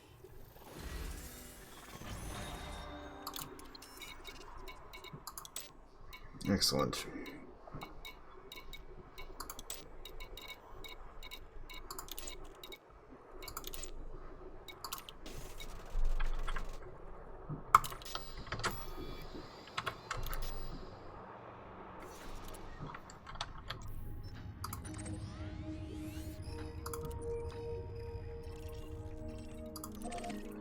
Alright, back to Red Quad.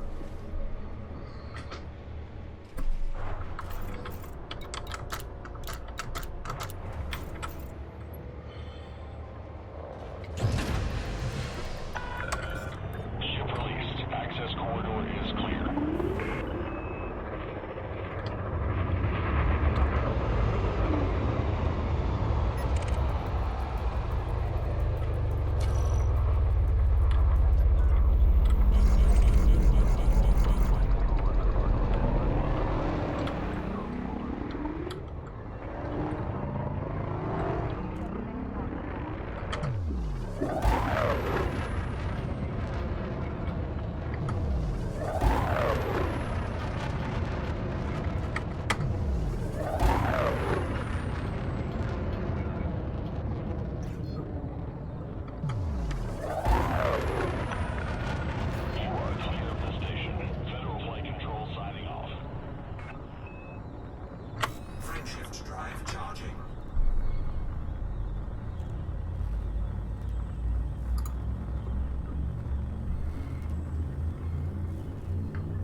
because I don't think I can do it in this system. No.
Alrighty.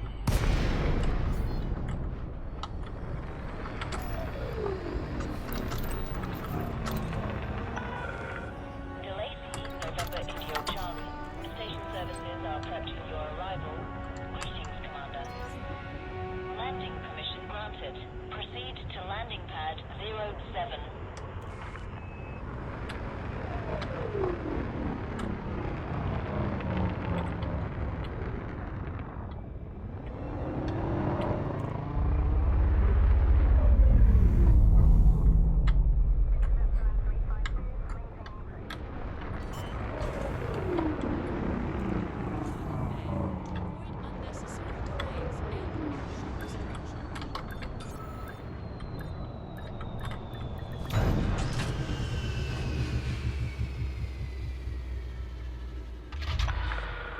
Touchdown. Systems offline.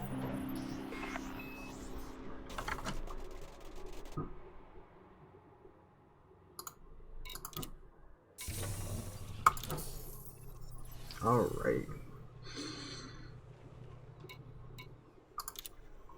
Let's take the money. Incoming message.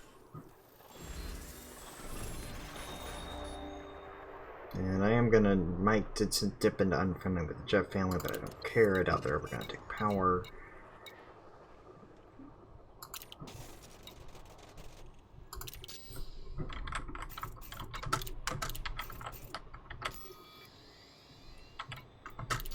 Okay, so we are now going to head over to two systems that are of, I believe, are of interest to our journey. And the first one is Aquanda. The second one's actually rather close, and that is Fornaces. Fornaces, which you'll notice, is actually not that far away from Aquanda. Now, Aquanda is important because it is Rock Force capital system, whereas Fornaces is where the Scythe of Panim originated from. So, pretty close by. But anyway, we'll be visiting Aquanda first. Now, Aquanda is Imperial. That is because I believe sometime during this, I think there was a federal. Yeah, there's a couple federal factions here. But Aquanda is mostly independent, rather than Imperial. But currently, it is an Imperial system, which is interesting because that's kind of what I meant by Rock Fort's relationship with the Federation being kind of interesting and perhaps somewhat uneasy. Is Rock Fort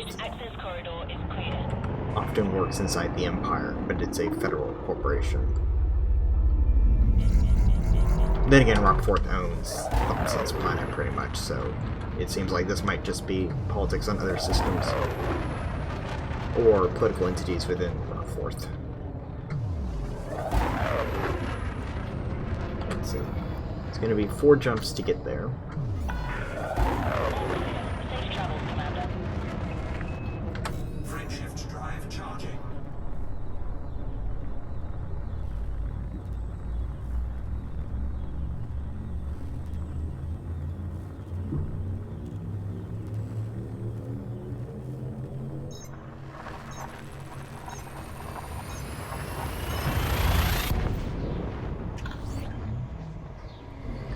Looks like my mama has arrived. We won't be doing that tonight, because after tonight, that will be something we do tomorrow.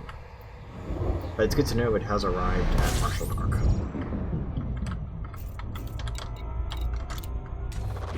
Fuel scooping.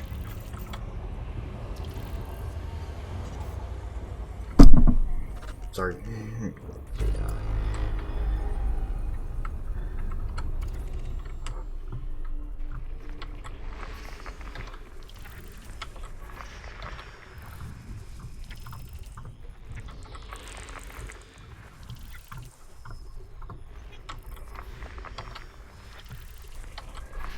System scan complete.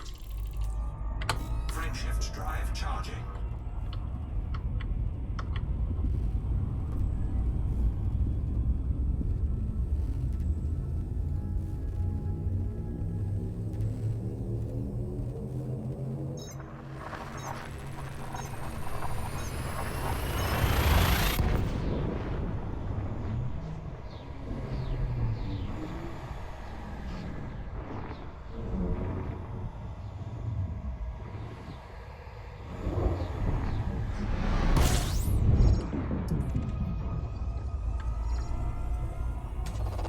Fuel scooping.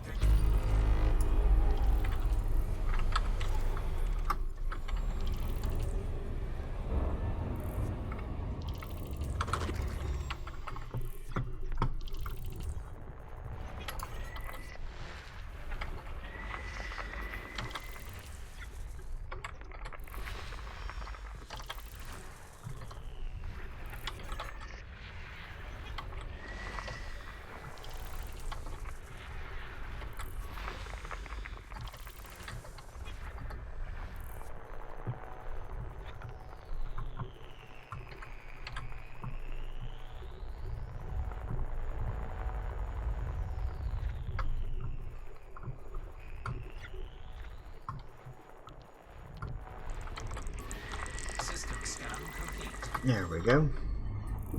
Frameshift drive charging.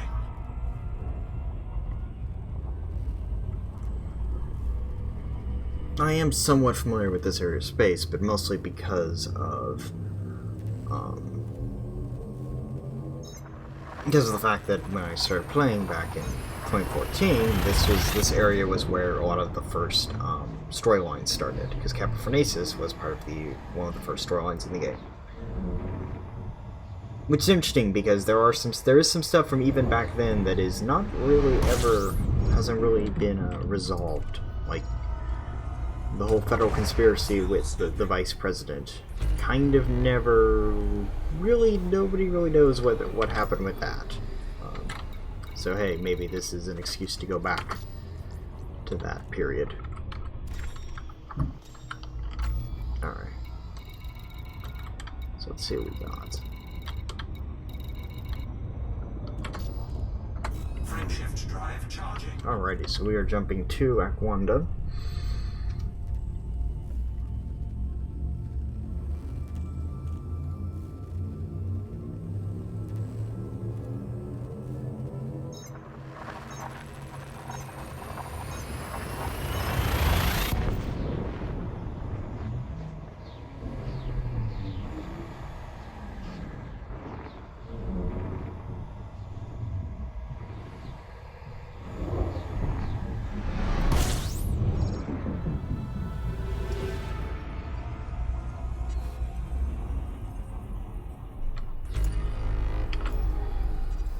Alrighty. So, first off, I'm going to check my codex and see whether I have any of the tourist beacons from this system.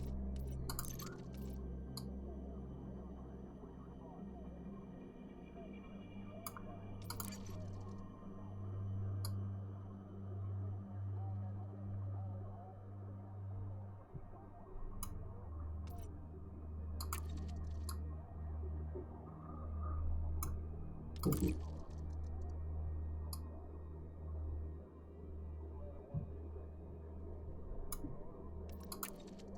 you can see, I have quite a lot of Taurus beacons.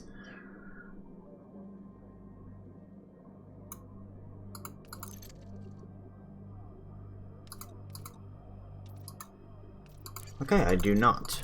Well then. So first thing we're going to do is check and see what we've got. So let's start with the first Taurus beacon here. Wanda's Discovery.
Alright, so we'll look at it while we're on the way to the next one, which is at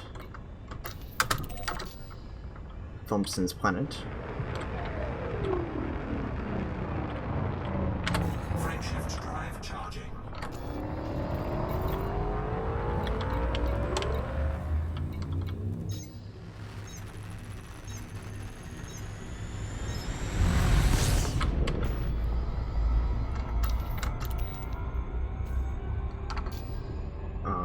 Before we'll wait till we're out here a little ways, and then while we're on the way, I'm gonna check and make sure all the systems in this have been mapped. Yes, so anything of interest should pop up.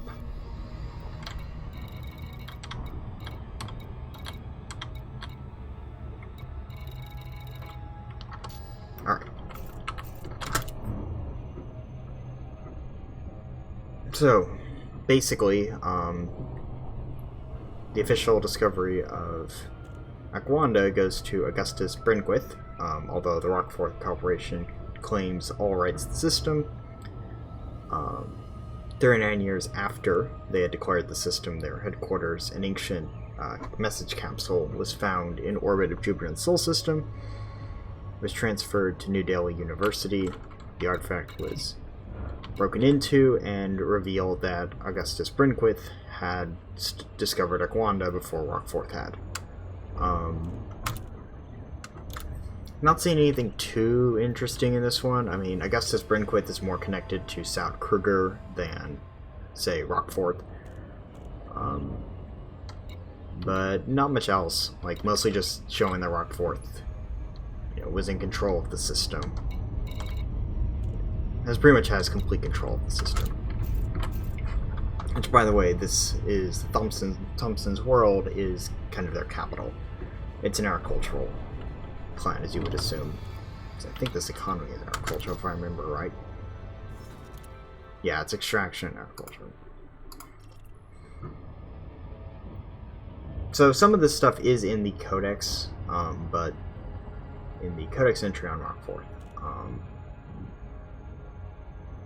But I think some of there's some stuff in here that's not.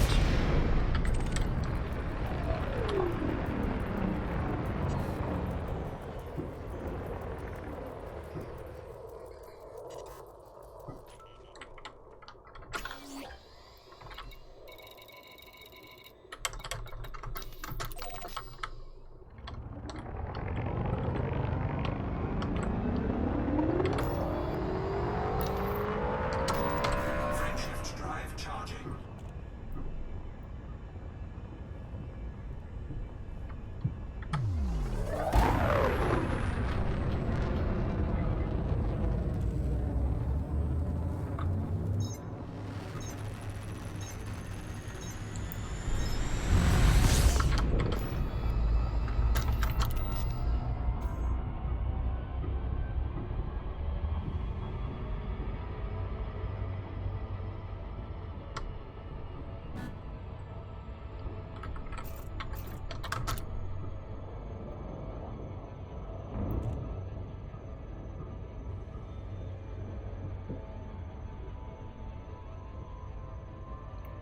Okay, yeah, so this one here is basically just redefining what's in the Codex, which is Rockforth is basically was founded by Rock family in 2673 and pretty much buys out a lot of its clients and is an agricultural powerhouse. Nothing too interesting there.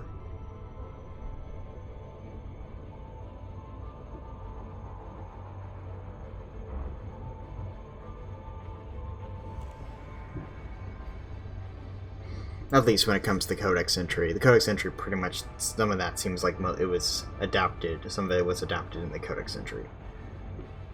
I'll have to check the dates and make sure they're right. Probably not, but yeah, I know some of these around.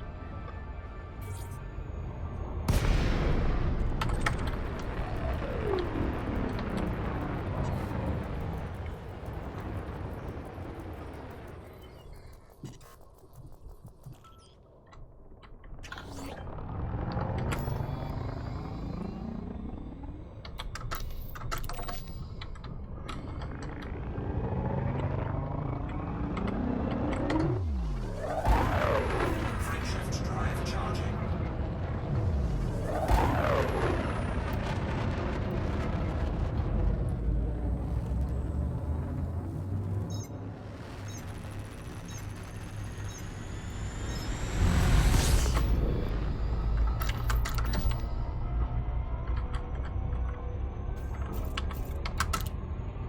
So then, Alliance Privateers, this connects in 2865. So this is when Rockforth was being assaulted by the Federation, and they went to the Emperor, to the Empire, to help protect the system. And Lanner, Samuel Lanner, was basically the person who helped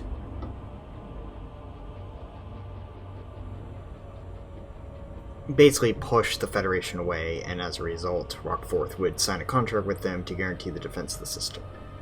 So this right here, this is kind of what I meant by Rockforth is federal, but they are not really, perhaps, as federal as a lot of companies in the Federation are, as they are more than willing to go to basically the enemy, you know, in theory, or the rival to get protection.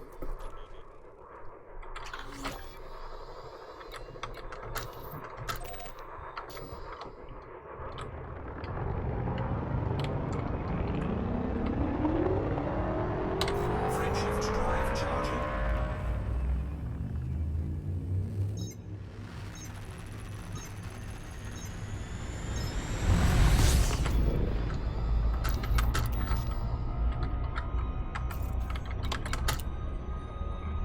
As you can also see, this is still kind of pre-original Elite. So, yep, and I will have to look at Lavac as well as a system. Since it is marked, we'll have to see if that system is still named that, because some of these systems got renamed. So, while we're doing that...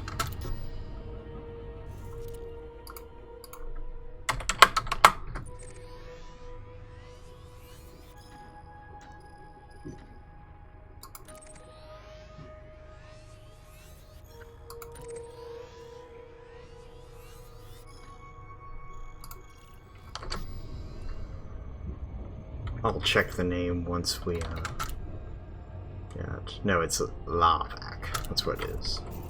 Spelled like lave, but longer.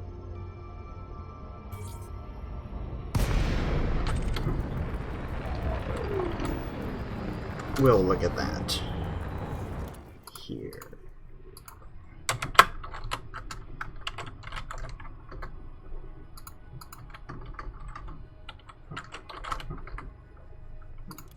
Yeah, it looks like that system was renamed. Which a lot of systems are. For example, the system where the Thargoids arrived was called Velonaise, but it's actually now Epsilon Indi, which is a lot closer than people thought it was. Like, people were like, it's probably some frontier system, but it's attacked was actually deep in federal space, so not actually. Alright, so then, while we head on to the next system, we will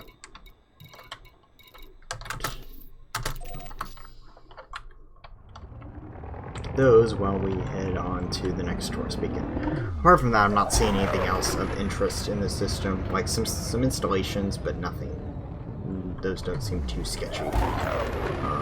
They seem like procedural installations, so I'm not too interested in them. Frameshift drive charging.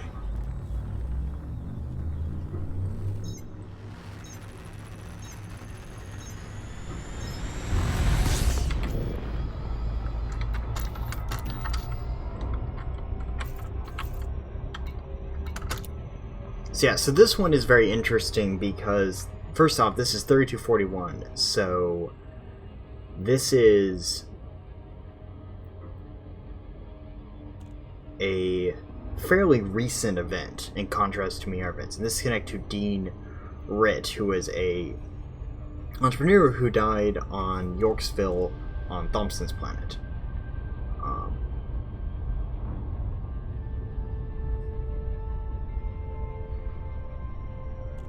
But the thing was, his will recently, had been recently modified to give Thompson, the CEO of Rockforth, basically the Rockforth Corporation, sole power of the estate, and the Wright family alleged corruption, but they could not prove it. And then 3051, there was a terrorist attack at Yorksville that killed pretty much one of the headquarters buildings. It killed everyone except the Rick family, who were basically somewhere else. The case of the job, the attackers never found. However, there's 73 some members were present during an explosion at a facility in Altair. Basically, this storyline here is why I have the opinion of Rockforth that I do, which is they're a very secretive company. I genuinely believe this was Rockforth trying to off, and perhaps succeeding in 3073, offing the entire Ritt family to get control of their system. Control of all of their wealth. Which is to say, Rockforth knows how to get away with some pretty nasty stuff. Which is why it's interesting they were infiltrated, and we'll see what happens as a result of that, if they manage to find the mole. So then, this ties in with this tourist beacon here, which was, in 2072, Liner using Anaconda's Cobra Mark 1s, so like original Cobras. They were able to outmaneuver the big Federal battle group, which in 2073, he was summoned back to Akanar. But he was never heard from again. My gut feeling is that probably he got caught by the FIA and killed. Possibly got attacked by Thargoids. I mean, this was around the time that ships were going missing, so it is possible that maybe Thargoids got to him. Whatever case, he ends up being Hall of Martyrs statue. Or Rockforth got rid of him because they didn't want to pay. Like he had, his contract was up and they didn't want to pay, so they offed him. There's a lot of mystery with that. Anyway, we are approaching Ground Killer's election.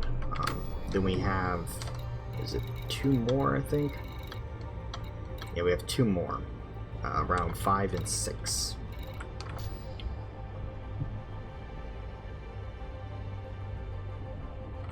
See, like I was saying, Rockforth's a very sketchy company, so that's why I'm was intrigued when they were the main focus of this initiative, because they are very much do not like to be in the spotlight, except when it comes to agriculture and food production. And it's one of the reasons I'm also skeptical of the cure they've developed. It feels off, but hey. Maybe Rockforth threw everyone. I mean, it's Rockforth. They've got the time and effort to fix this, but man, something seems off. But we'll see. Because it sounds like whatever the result of this initiative is will be discussed. There will be like an ending. Probably on Wednesday they will conclude the initiative. That might be it. Although who knows? It is the day before a server downtime, so might not be. We'll see.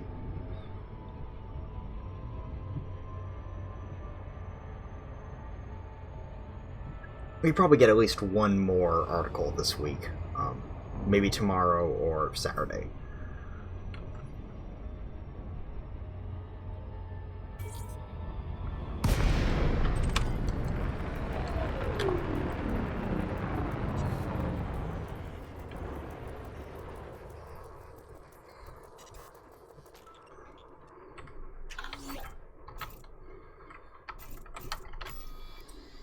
Alright, on to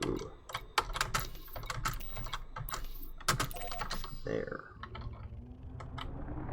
Frameshift drive charging.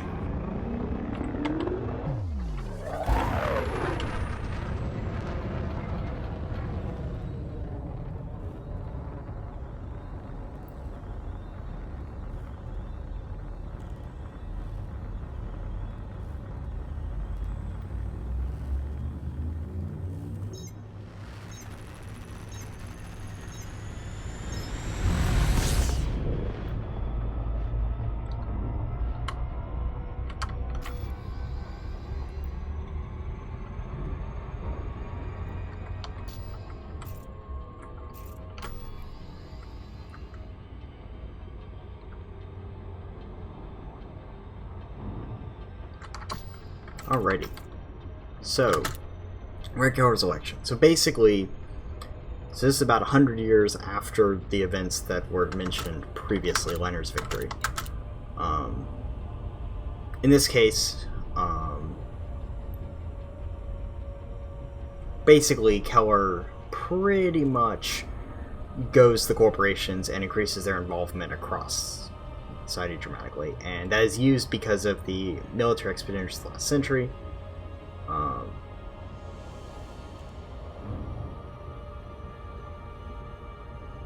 So then in 2984, they basically continue to, they go back to being what they were standardly, which is to say that the corporations still have power, but not as much. And then in 2096, so we're talking maybe a little under 400 years ago, Akwanda is, and probably an FIA-sponsored coup, the Federal Intelligence Agency, tries to take Akwanda, and it is fails miserably. Which again, at this point, Rockforth is still federal, but imperial. And again, I think it's them kind of existing in this gray area where they can kind of get away with anything because they're not really federally controlled. This to me feels like Keller was put in power as a puppet, like Akwanda. Rockforth put him in power to try to get somebody there who maybe would let Rockforth back in, but it seems like that failed, and he, it seems like the Federation tried a different tactic 2 years later and just proceeded to try to take over with a coup.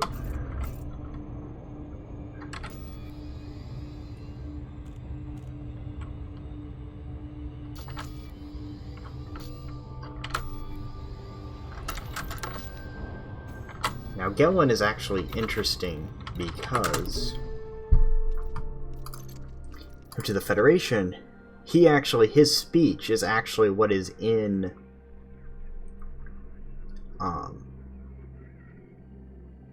is what is actually spoken of in the introduction.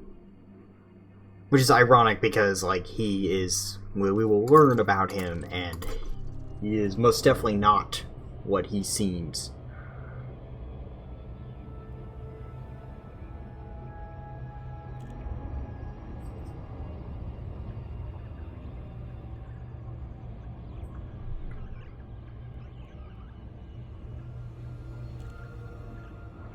Let's see how far the...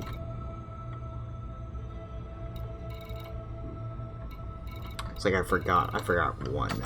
Great. I gotta go back and get that one. That's okay.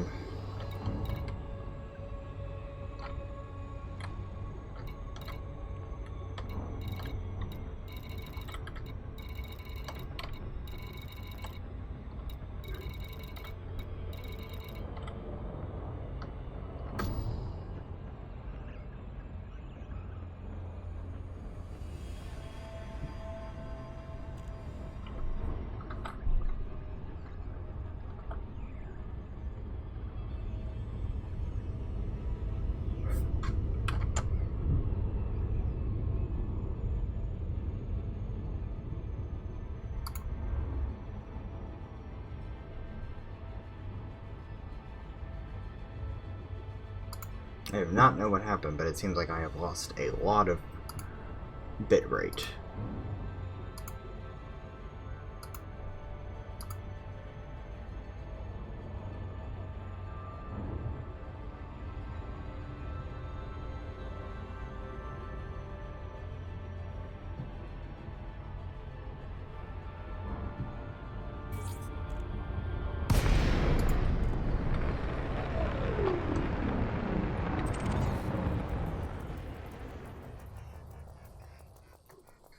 Hopefully it's not affecting people,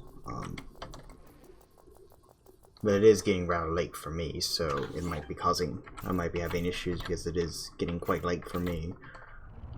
And I've been streaming for nearly 3 hours, so it might be just getting to the point where I might need to just call it. But we'll see.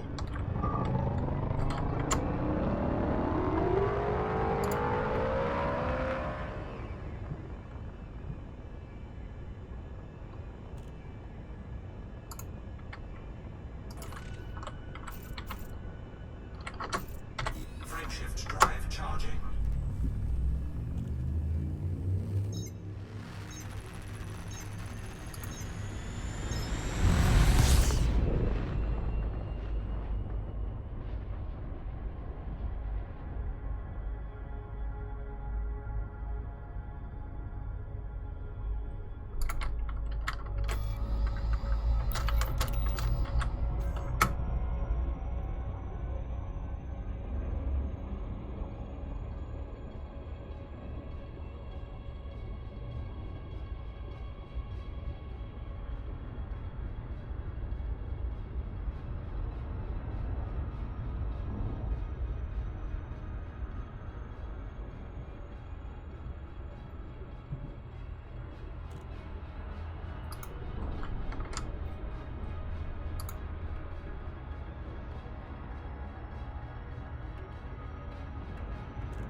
Alright, so basically in 2862, Isaac Gallen would come in, and pretty much the thing was that he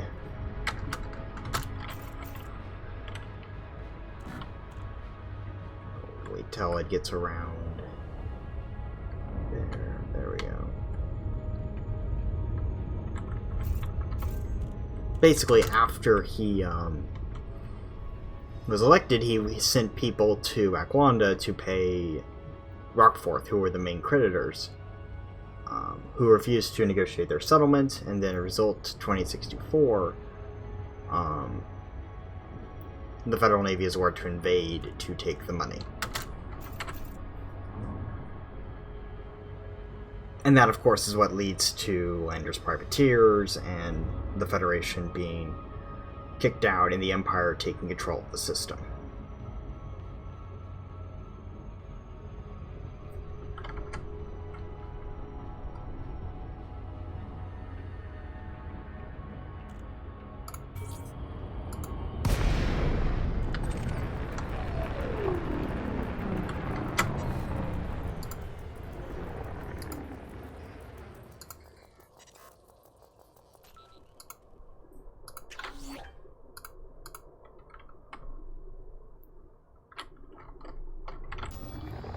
Alright, we have one more, if I remember right. Let me look. Yes, we have one more that we need to visit, and that is this one right here.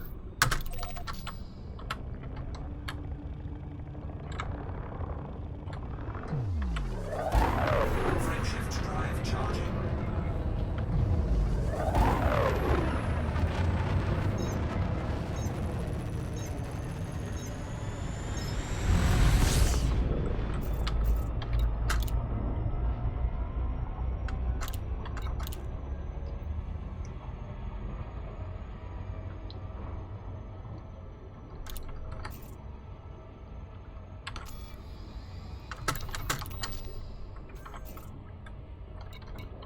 So basically, 2872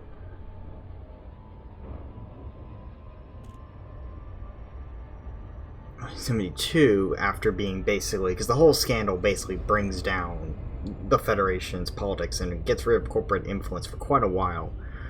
He comes back and basically tries to do it again, but this time he does it with his own money, and again with Lanner being under control, still under Rockforth's idea, he was able to outmaneuver the group and forced Gannon Gellin to lose yet another defeat. So Gellin basically tries to fight Rockforth twice, and Rockforth beats him both times. And that's why I think Rockforth got rid of Lanner, is because they were money conscious and were like, we don't need to pay you.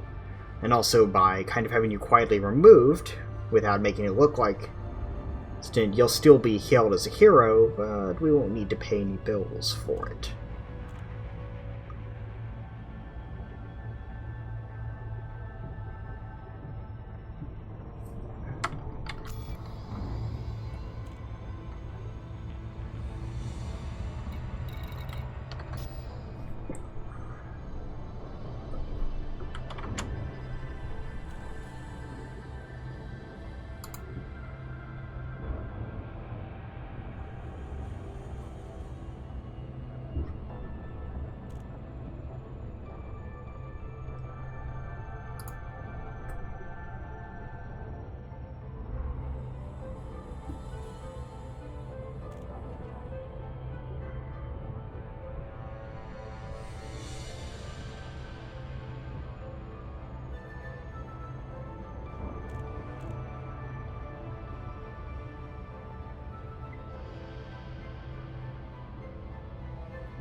Yeah, I missed this tourist beacon when I was looking through stuff, so...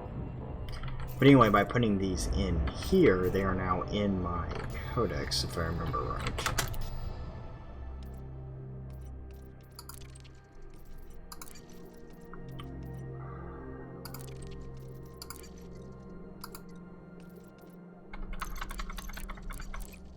Yep, there they are. So yeah, at any time I can bring up more of the information, which may be important in the future. I will say if they're doing any fixes, a search function for this would be rather nice. Because it's kind of hard to go, once you've got 7 pages of it, it's kind of hard to find specifically what you were looking for. But yeah, see, that's where I was doing everything was like Wanda 4, but we needed to go to the moon.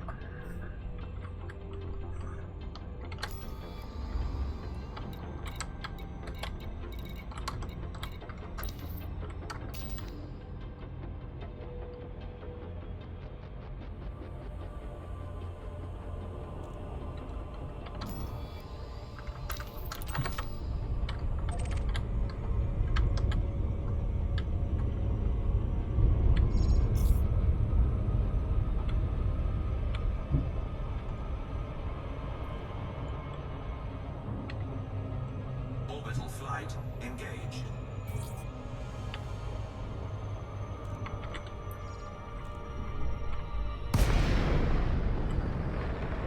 Alrighty, I forgot that you can just disengage from tourist beacons that way now.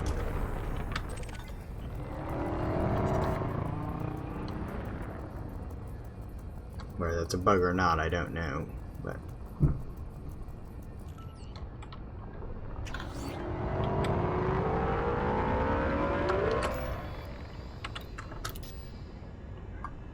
Alrighty, so we're gonna head back and head over to Analyisis. And check it out. So yeah, in 2974, the Federation pushed another fleet.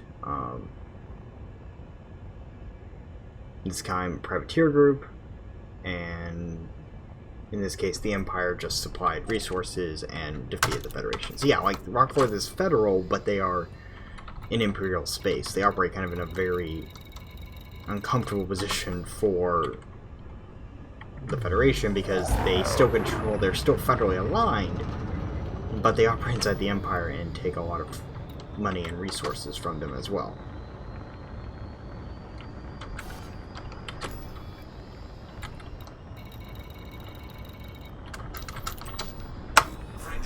Sounds like Wanda.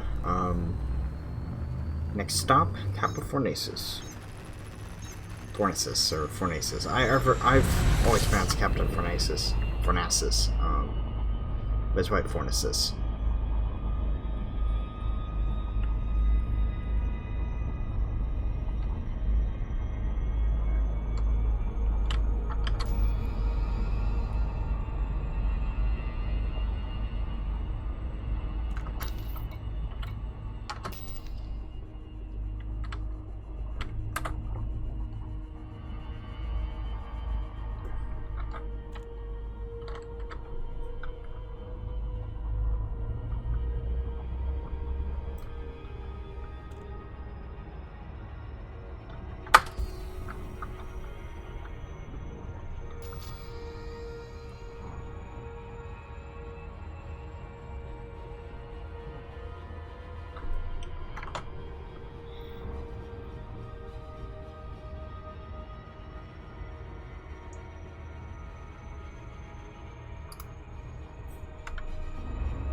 Frameshift drive charging.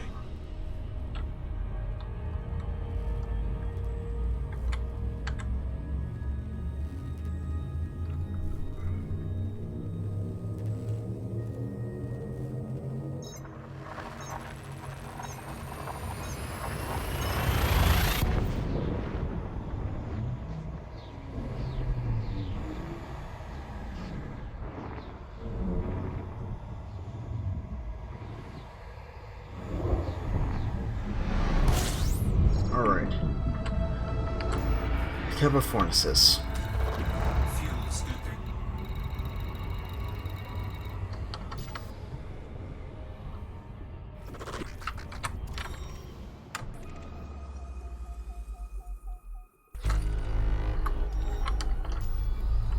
Okay, so we've got what you would expect, Panine Panes. Yeah, we've got Taurus Beacon. We have this, which is interesting. I'm gonna take an eye on that.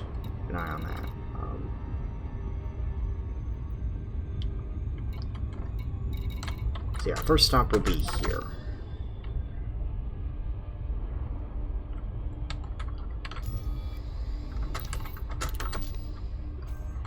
So Kappa Fornacis was originally controlled by the Farmers Union, but a few years, probably 6 months after the event, the East India Company, which is a imperial player group,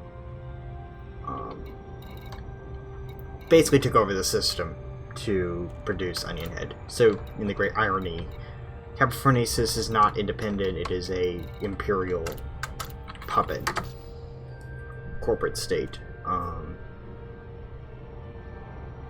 Which is why perhaps if they were interested in targeting somebody, they should have targeted the people who actually own the system.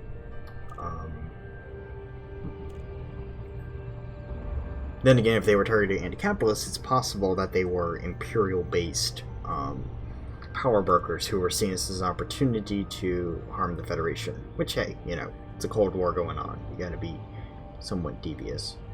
Which I wonder if we'll hear who those people are. I have a feeling they're kind of the main money makers. I feel like they're kind of the real thing we need to look for. But we'll see.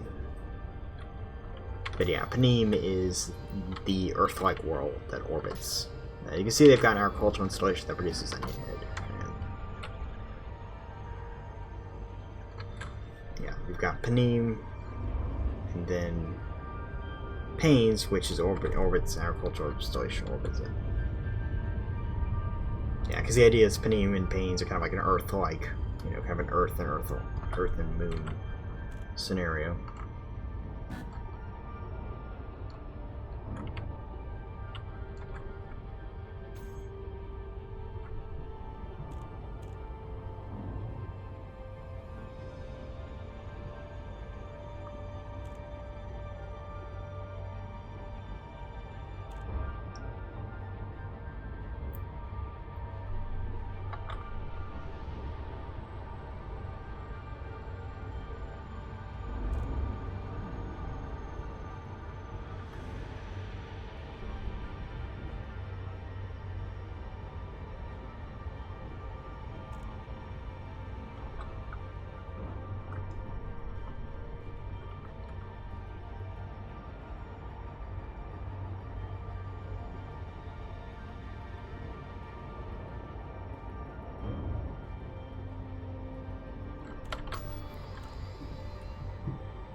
we'll look at that while we're heading over to this unauthorized installation, Frameshift drive charging.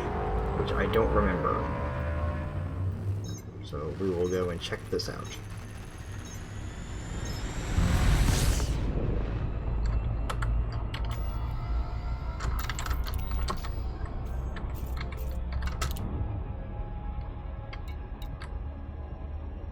But yeah, basically this is describing what happened when the game launched. So 3300, which is 2014, Halsey at the time declared Unhid illegal.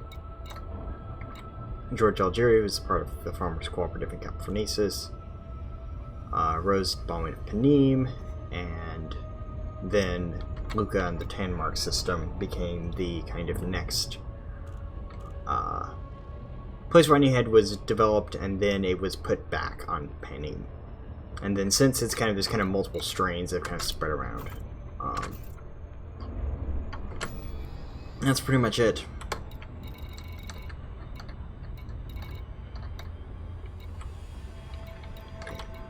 Got Red Ranch and Churchill Place. You got some new places. It looks like pretty far out.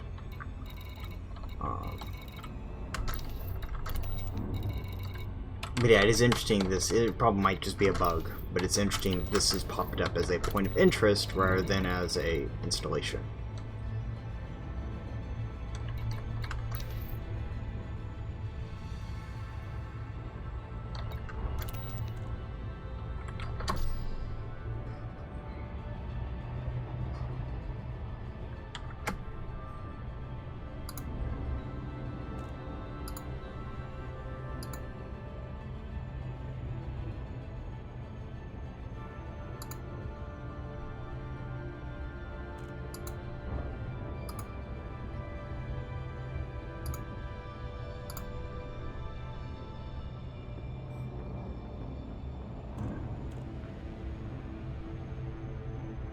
So after we do this, we're going to head back to the old worlds.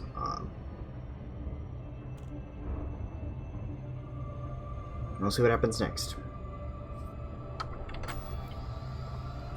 So yeah, apart from that, I'm not seeing anything else that is like super interesting. I mean, there are two new kind of like remote faction installations, but they seem like they would be just standard. They look like standard procedural places, and didn't seem like worth checking. The only reason we're going out to this one is the fact that it's not marked as a point of interest, not a installation.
Alrighty, so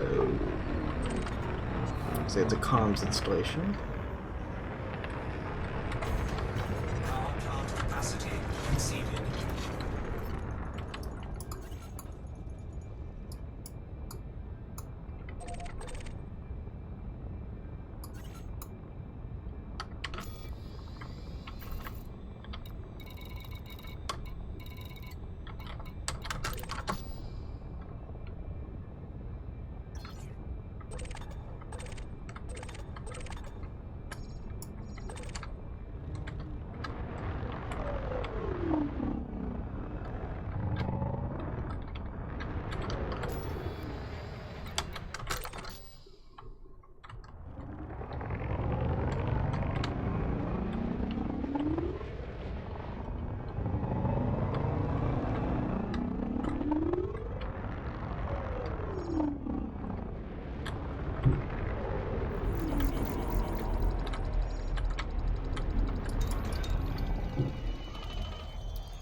Wait a second, is this new?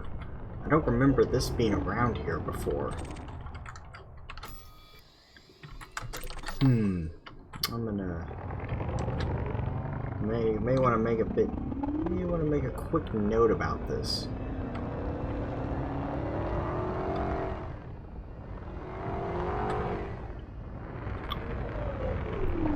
Because I don't think people might know about this one.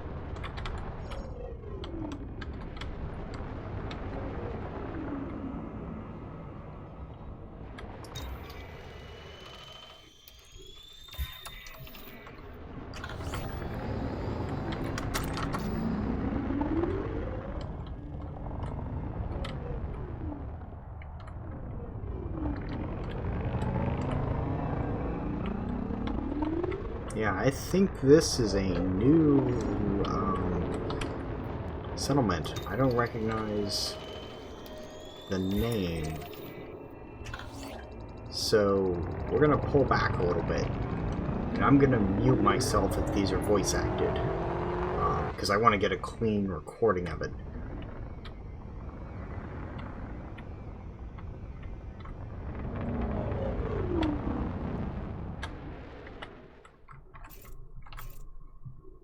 Alrighty, so I will see you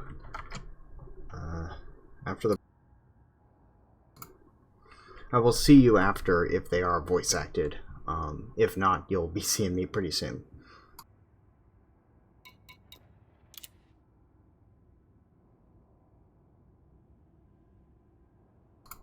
Okay, they're not. Let's see.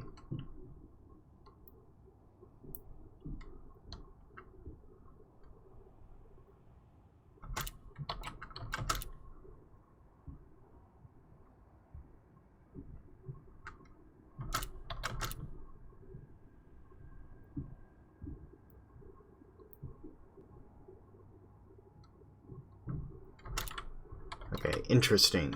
I will look and see if these have been reported before. Otherwise, this is a new installation. I don't know exactly where this is going to lead anywhere. It seems like this is a pretty standard installation. But I guess we will see. How many of them are there? Ship long links.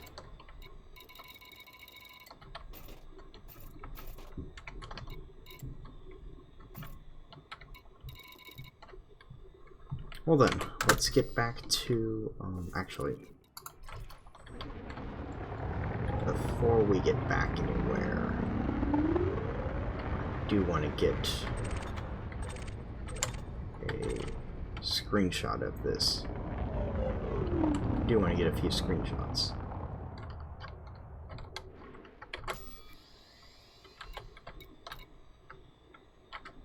So.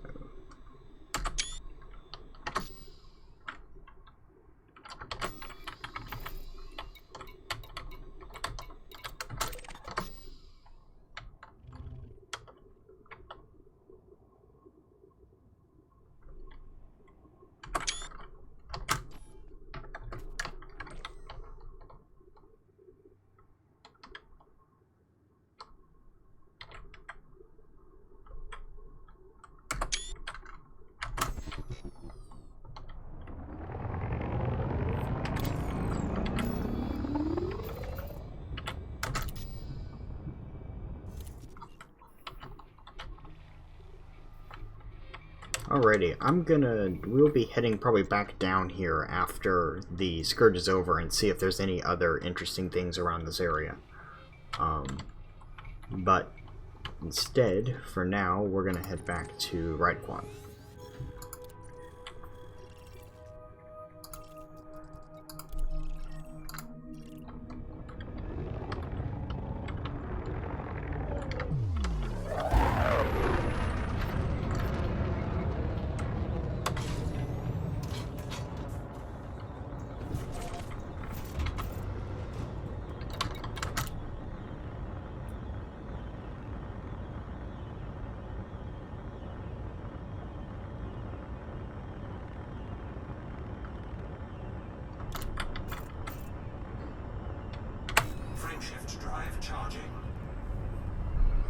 I mean, it seems like from what I can tell, at least from what the quick glances I did of the,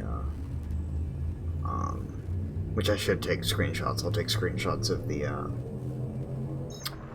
logs. But it seems like it might be related to the buckyball race. I'm gonna have to look up whether it's a buckyball race or not. Yeah, it's weird because I was not expecting it.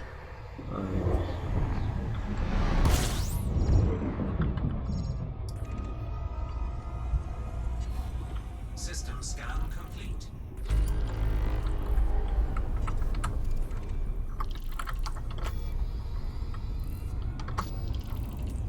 Frameshift drive charging.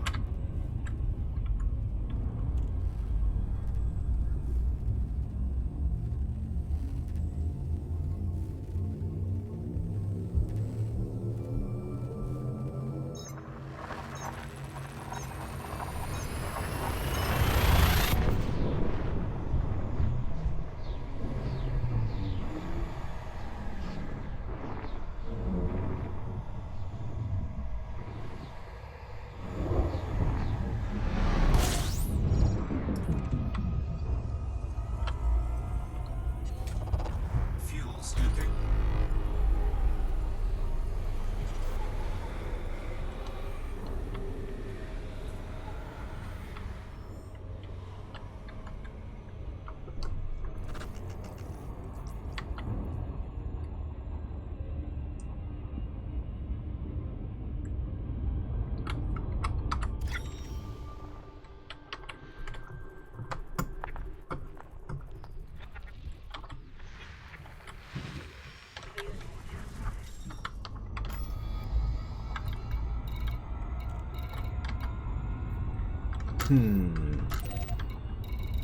Well, we were heading back.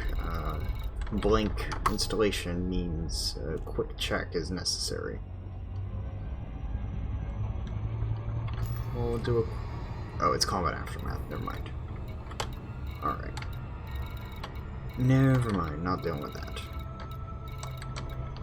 Alright. Let's keep going. Frameshift drive charging.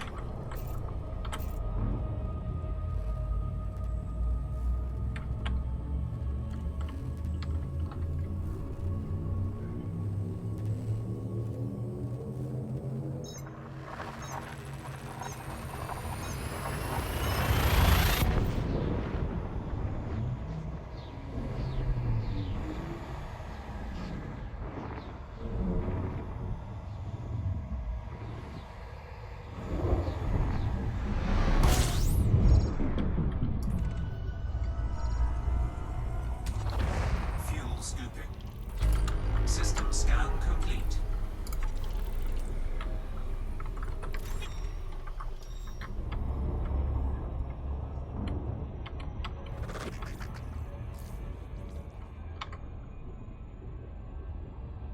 Frameshift drive charging.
Because I only dock, I'll get screenshots of the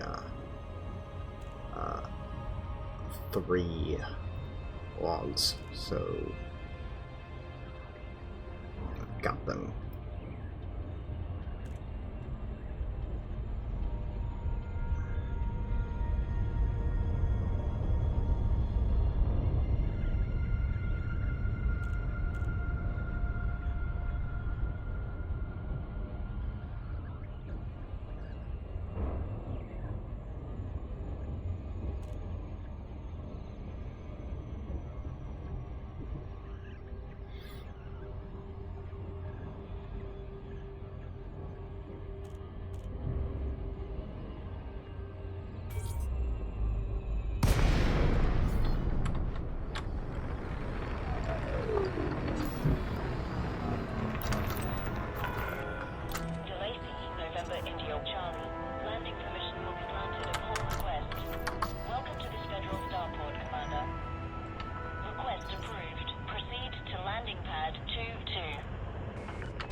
Well, I am going to get off here.